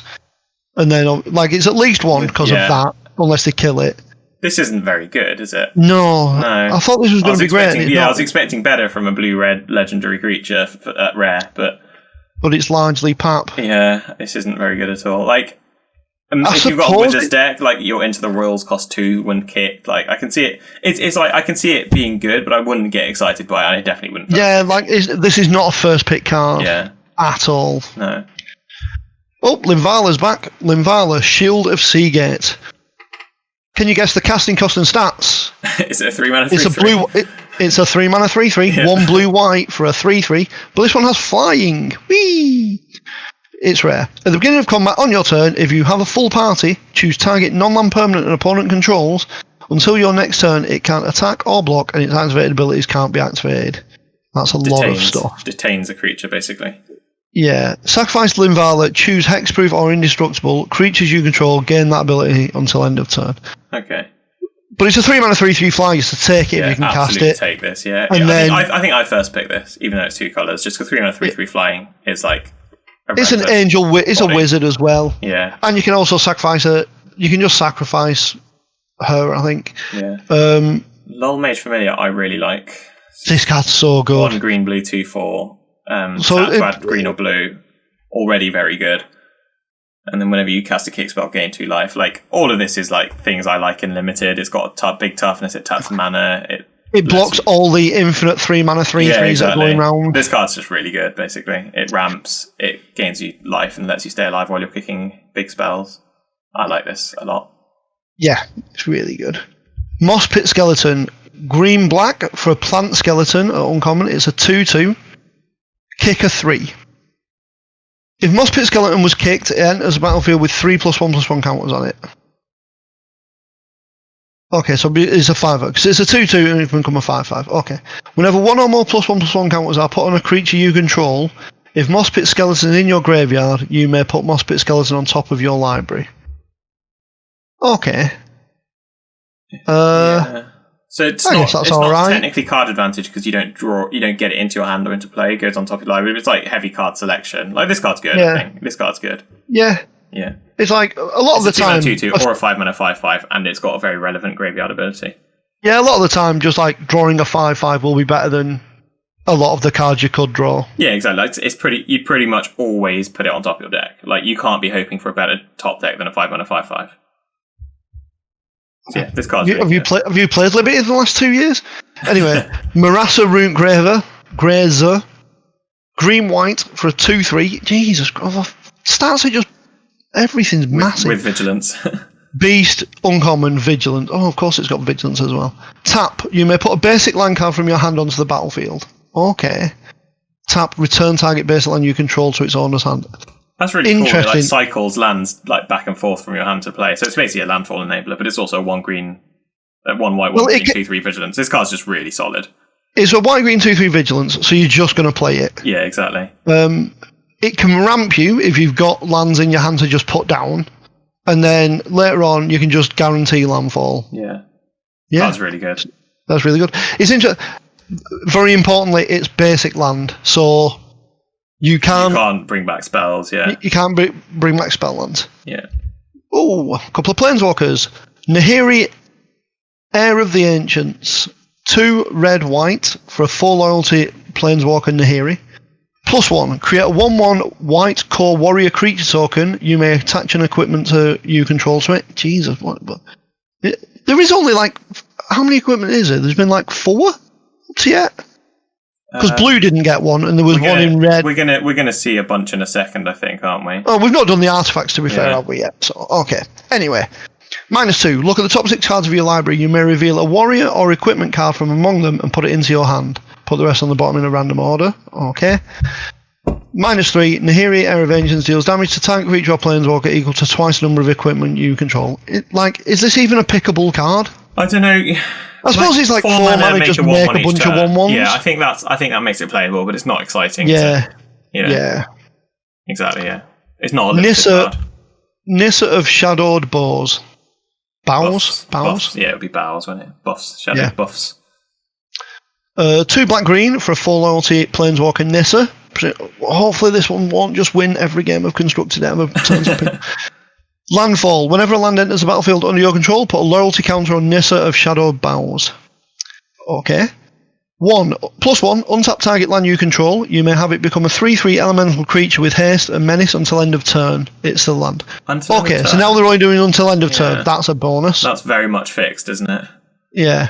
-5, you may put a creature card with a converted mana cost less than or equal to the number of lands you control onto the battlefield from your hand or graveyard. Or graveyard with 2 +1/+1 counters on it. I'll say until the or graveyard bit, this card's basically unplayable. Yeah.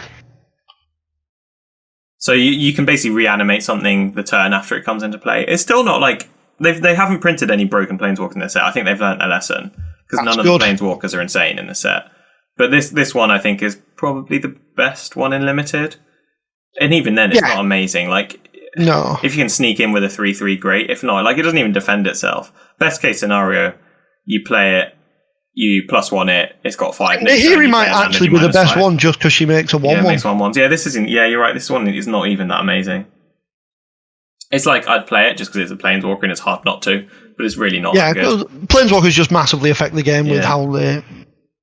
Anyway, Omnath, Locus of Creation. All the colours apart from... Not black. It is a not black creature. Yeah. It is red, green, white, blue to cast. Legendary creature elemental. When Omnath, Locus of Creation, enters the battlefield, draw a card. Okay, if you insist. It's a 4/4. Landfall. Whenever a land enters the battlefield under your control, you gain 4 life. Nice. If this is the first time this ability is resolved this turn... Alright, sorry. So you gain 4 life if it's the first land. Right. If it's the second time, add red, green, white, blue. If it's the third time, Omnath deals 4 damage to each opponent and each planeswalker you don't control. What about the fourth time? Doesn't do anything. It's weird. The whole card is themed around 4s, but then it doesn't have a 4th land ability. Yeah. It just stops at 3. So once you've played your 3rd land for a turn, it's like, right, you're done here. So basically, you gain 4 life, then you add 4 mana, then you deal 4 damage to just the opponent, though. Yeah. Yeah. It's like, if you can cast it, great, but you can unlikely. Yeah, it's obviously great, but unlikely to be able to cast it in limited. Yeah. Well, I'm obviously going to be casting it in limited, because that's the type of thing I do. I wouldn't recommend it. Yeah. Aura. And then we have Aura! Skyclave, Hierophant. 2 white black. Core Cleric, 3/3. Expensive 3/3. It's got lifelink. Of course. Whenever Aura, Skyclave, Hierophant, or another cleric you control dies, return target cleric card with lesser converted mana cost from your graveyard to the battlefield. That's pretty powerful. Yeah. Yeah, that's pretty powerful. Yeah, this is a good card. Yeah. Yeah. Soul Shift. Yeah, all your clerics have Soul Shift. Yeah. No, it is. No, it's Soul Shift returns to play. Yeah, returns to play, yeah. Phylath, World Sculptor. Phylath, World Sculptor. 4 red, green. Legendary creature elemental, it's a 5/5. When Phylath. When Phylath enters the battlefield, create a 0/1 green plant creature token for each basic land you control. Okay. Landfall, whenever a land enters the battlefield under your control, put 4+1/+1 counters on target plant you control. So this is a variation on Avenger. They've tried to fix Avenger of Zendikar. Yeah. I think Avenger of Zendikar is a lot better, but this is definitely still a card I'd play. Yeah. This costs 1 less than Avenger of Zendikar, is smaller. It's the same size, same size itself. Okay. But the other one put +1/+1 on all of them, this puts 4 on one of them. Yeah, exactly. I think it's slightly worse than Avenger. Yeah, but it's still a bomb. still definitely play it, yeah. Ravager's Mace, 1 black red for an artifact equipment.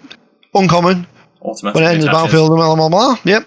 Equipped creature gets +1/+0 for each creature in your party and has menace. That's big. Like, that's very relevant. That's going to make your creature big, I think, a lot of the time. I reckon he's got to be +2/+0 and menace a lot of the menace, time. I think menace is the relevant part. Like, the difference between like a 2/2 and a 4/2 with menace is huge. Yep, I agree. Yeah.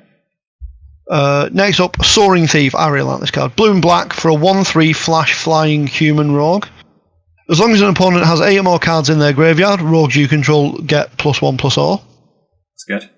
Whenever 1 or more rogues you control attack, each opponent mills 2 cards. Right, so it's very quickly going to fill it up. Yeah. It's a cheap flash flyer, and then it's got to become a 2/3, and your other rogues get much better. Yeah. Yeah, this card's really good. Yeah. Spoils of Adventure, 4 white blue, instant. This spell costs 1 less to cast for each creature in your party. Told you white blue was the one that wanted to fill the party up. Yeah. Instant, you gain 3 life and draw 3 cards. This card's really good. Yeah, nice. I like it. It's probably going to be 4 mana most of the time, so 4 mana, instant, draw 3 cards and gain 3 life. Yes, please, sign me up. But when it's white blue, whoop, whoop, whoop, whoop, whoop. Yeah. Umara Mystic, 1 blue red for a 1/3, not a 3/3. Flying Merfolk Wizard. Oh, but it turns out whenever you cast an instant or sorcery or wizard spell, Umara Mystic gets +2/+0. Yeah. So the first time you do it, it becomes a 3/3. So this is We Dragonauts, but with an improvement, isn't it? Because it triggers off wizards as well, but otherwise it's We Dragonauts. Yeah, so it's just improved We Dragonauts, and so it's great. Yeah. Verilol, the Split Current. X green blue. Legendary creature serpent. Rare. Verilol's the Split Current enters the battlefield with a +1/+1 counter on it for each mana spent to cast it. Alright, so it's an X. It's an XX where X is. Okay. Whenever you cast a kick spell, you may remove 2 +1/+1 counters from Verazol. If you do copy that spell, you may choose new targets for the copy. Interesting. I feel like this must be good because it's Hydroid Krasis mana. Well, it's a 2 mana 2/2, or a 3 mana 3/3, 4 mana 4/4.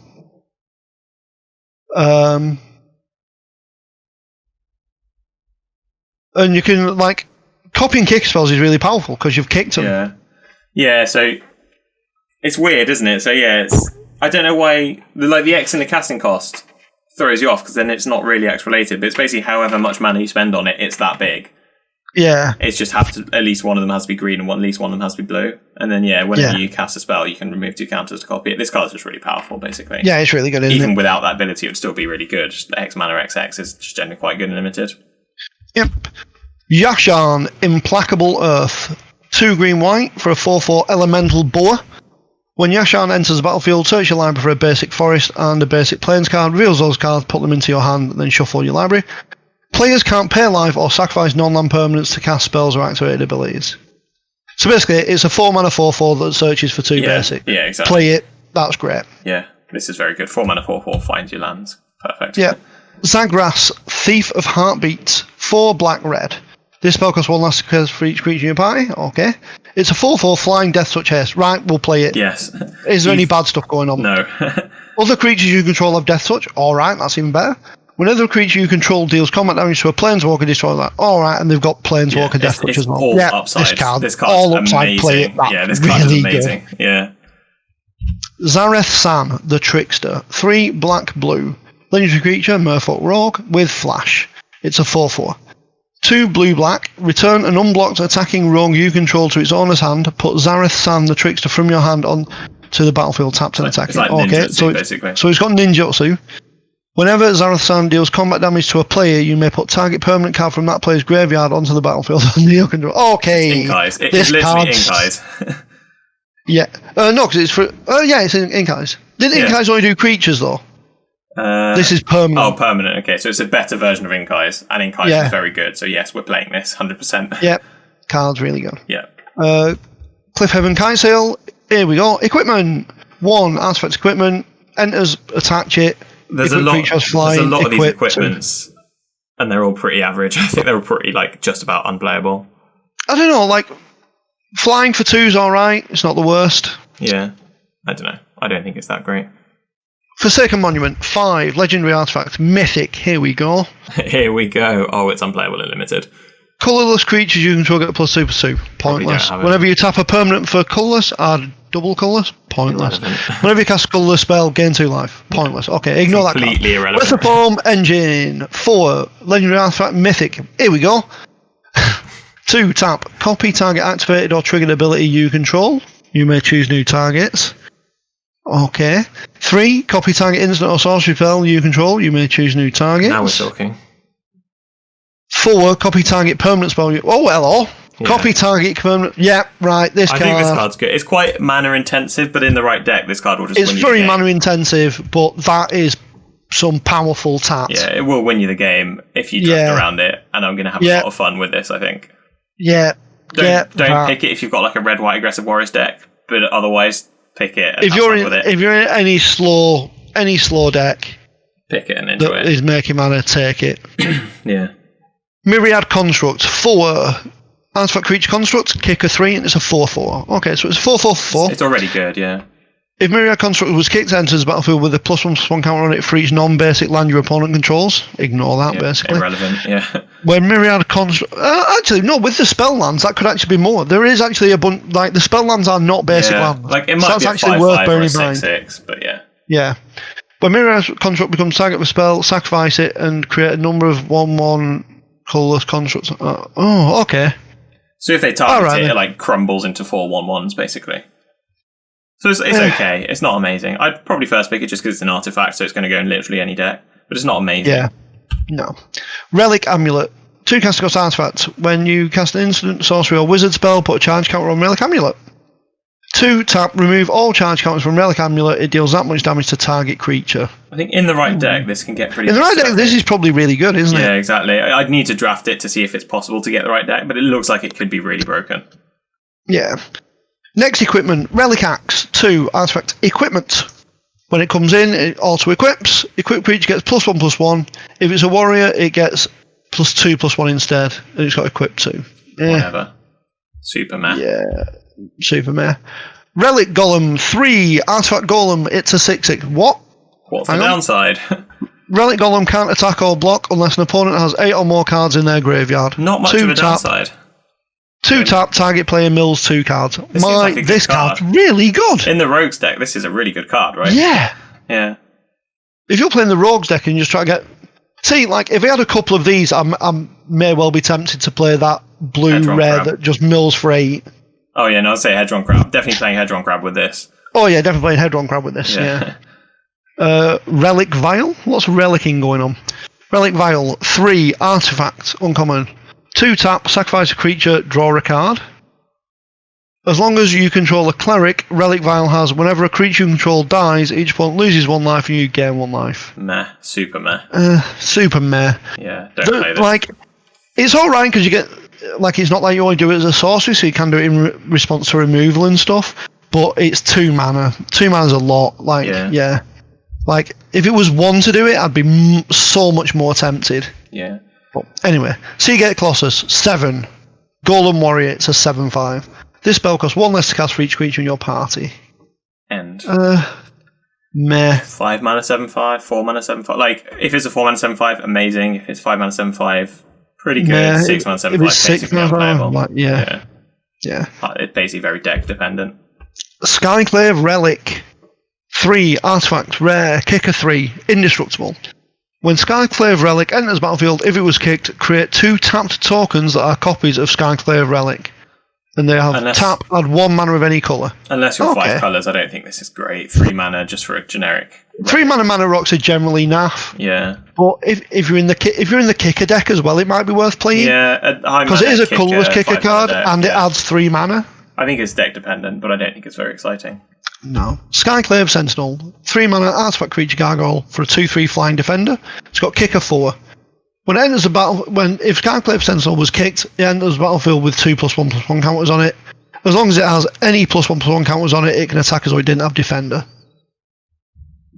So it's a 2/3 flying defender, which isn't great, but isn't horrendous. Like, it will block I think that is a quite lot horrendous. of stuff. I wouldn't play that by choice.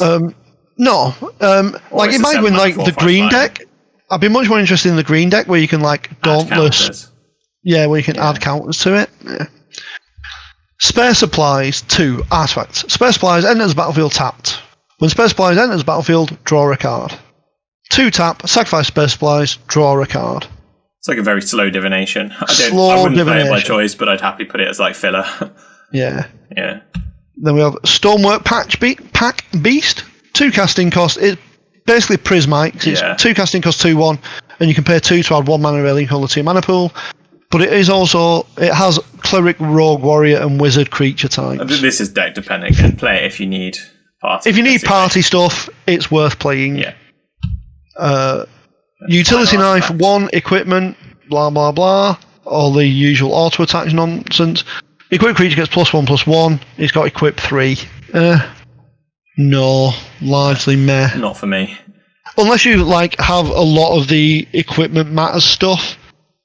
These equipment seem very average. Yeah, I don't think any of the non-coloured equipments are very good, basically. I don't think they're really that playable. Into the land. And now, we're nearly there. We're into the land. We're getting to the end. So, we have Base Camp.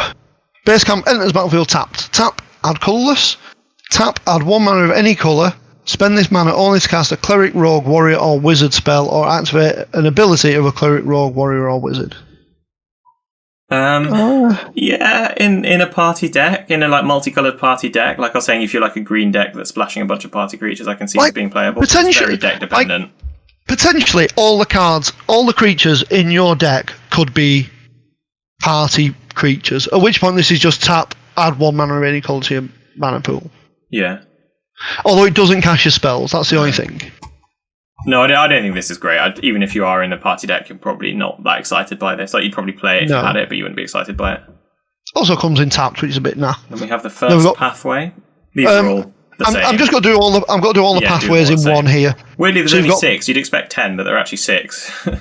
Yeah, you'd expect 5 or 10, but there are 6, and I thought that was very odd. But this is the green-white one that we're looking at, branch lock right. pathway. So there's pathways. All the pathways are double face cards. They come into play untapped. They add 1 mana of a certain colour, but the other side adds a mana of a different colour. So the 6 available ones are green-white, black-white, black-blue, red-green, red-white, and red-blue. Yeah. So weirdly red gets 3. Yeah, I don't know why they've missed 4 of them out. It's really weird, isn't it? Weirdly, red gets 3, and the others all get 2. Yeah. I'm not sure why red gets 3. Remaining 4. It's weird because you'd expect a 5-5 split between this and the next set, so I don't know why they've done 6-4. But anyway, these are all basically really good. Like, they're better in constructed and they aren't limited, but they're just better than a basic land. So if you're a 2-color deck and there's no other spells that you want to play, just pick it. Basically, it's just really solid. Yep. Then next up we have an instant first pick, Crawling Barrens. It's a land. It taps to add colourless. You can pay 4. Put 2+1/+1 counters on Crawling Barrens. Then you may have it become a 0/0 elemental creature until end of turn. It's still a land. Yeah, this card's really good. The fact that you don't even see, I didn't even realise until I've just read it. Is like you may have it become a 0/0 elemental creature. You can just end of turn. You can just you can just put the charge counters on it and not give the opportunity to get it like shocked for 2. Exactly. Yeah, you just charge it up. Or like really 3. Yeah. And then the last card is Throne of Makindi. Tap to add colourless. 1 tap, put a charge counter on Throne of Makindi. Tap, remove a charge counter from Throne of Makindi. Add 2 mana of any 1 colour. Spend this mana only to cast kicked spells. Okay, it suddenly got a lot worse. You'd probably still play this in a deck with a lot of kicker, though, if you don't mind having colourless mana. But it's if you can afford exciting, is it? If you could afford a colourless mana thing... If you can afford a colourless mana land, it's probably okay. Yeah. But it's still not great, is it? 'Cause it's like... You need to be able to have a colourless land. Then you need to have a turn that you're not using a mana. Yeah. To hold over mana. It's not great, yeah. It's not great. Don't pick this even if you are playing kicker. If you get it and you're playing kicker... if you're playing kicker and you've got maybe you've got some off-colour kicker spells, but you're not really going to be playing any off-colour kicker spells. Yeah. That's the thing. Ugh, yeah, that's probably not great. There might be a time that you play it. Maybe if you're in some 3-colour kicker deck. Ugh. Anyway, that brings us to the end. We've made it. That does bring us to the end. Woo! We made it. Yeah. I mean, it would be interesting to see, with the last one, as we play it out, if one particular archetype will rise above the rest. Maybe, the 5-color deck is super strong or the counters deck is super strong. I'm actually interested to play this. Yeah, I'm looking forward to playing this set. I think there's a lot of interesting cards. It should be good. So yeah, thanks for watching. If you made it this far, look out for more great content. We're actually going to start recording another video in about 15 minutes as soon as I've refreshed and had lunch. But I was going to say, we need to relax, refresh my vocal cords for a sec. But yeah, keep watching, subscribe, if you enjoyed this. Do all those things for more stuff. Listen to our podcast if you don't already. tbpodcast.com. I'll link everything from this video. But yeah, thanks for watching and enjoy drafting this set. Zendikar Rising. Bye. Bye.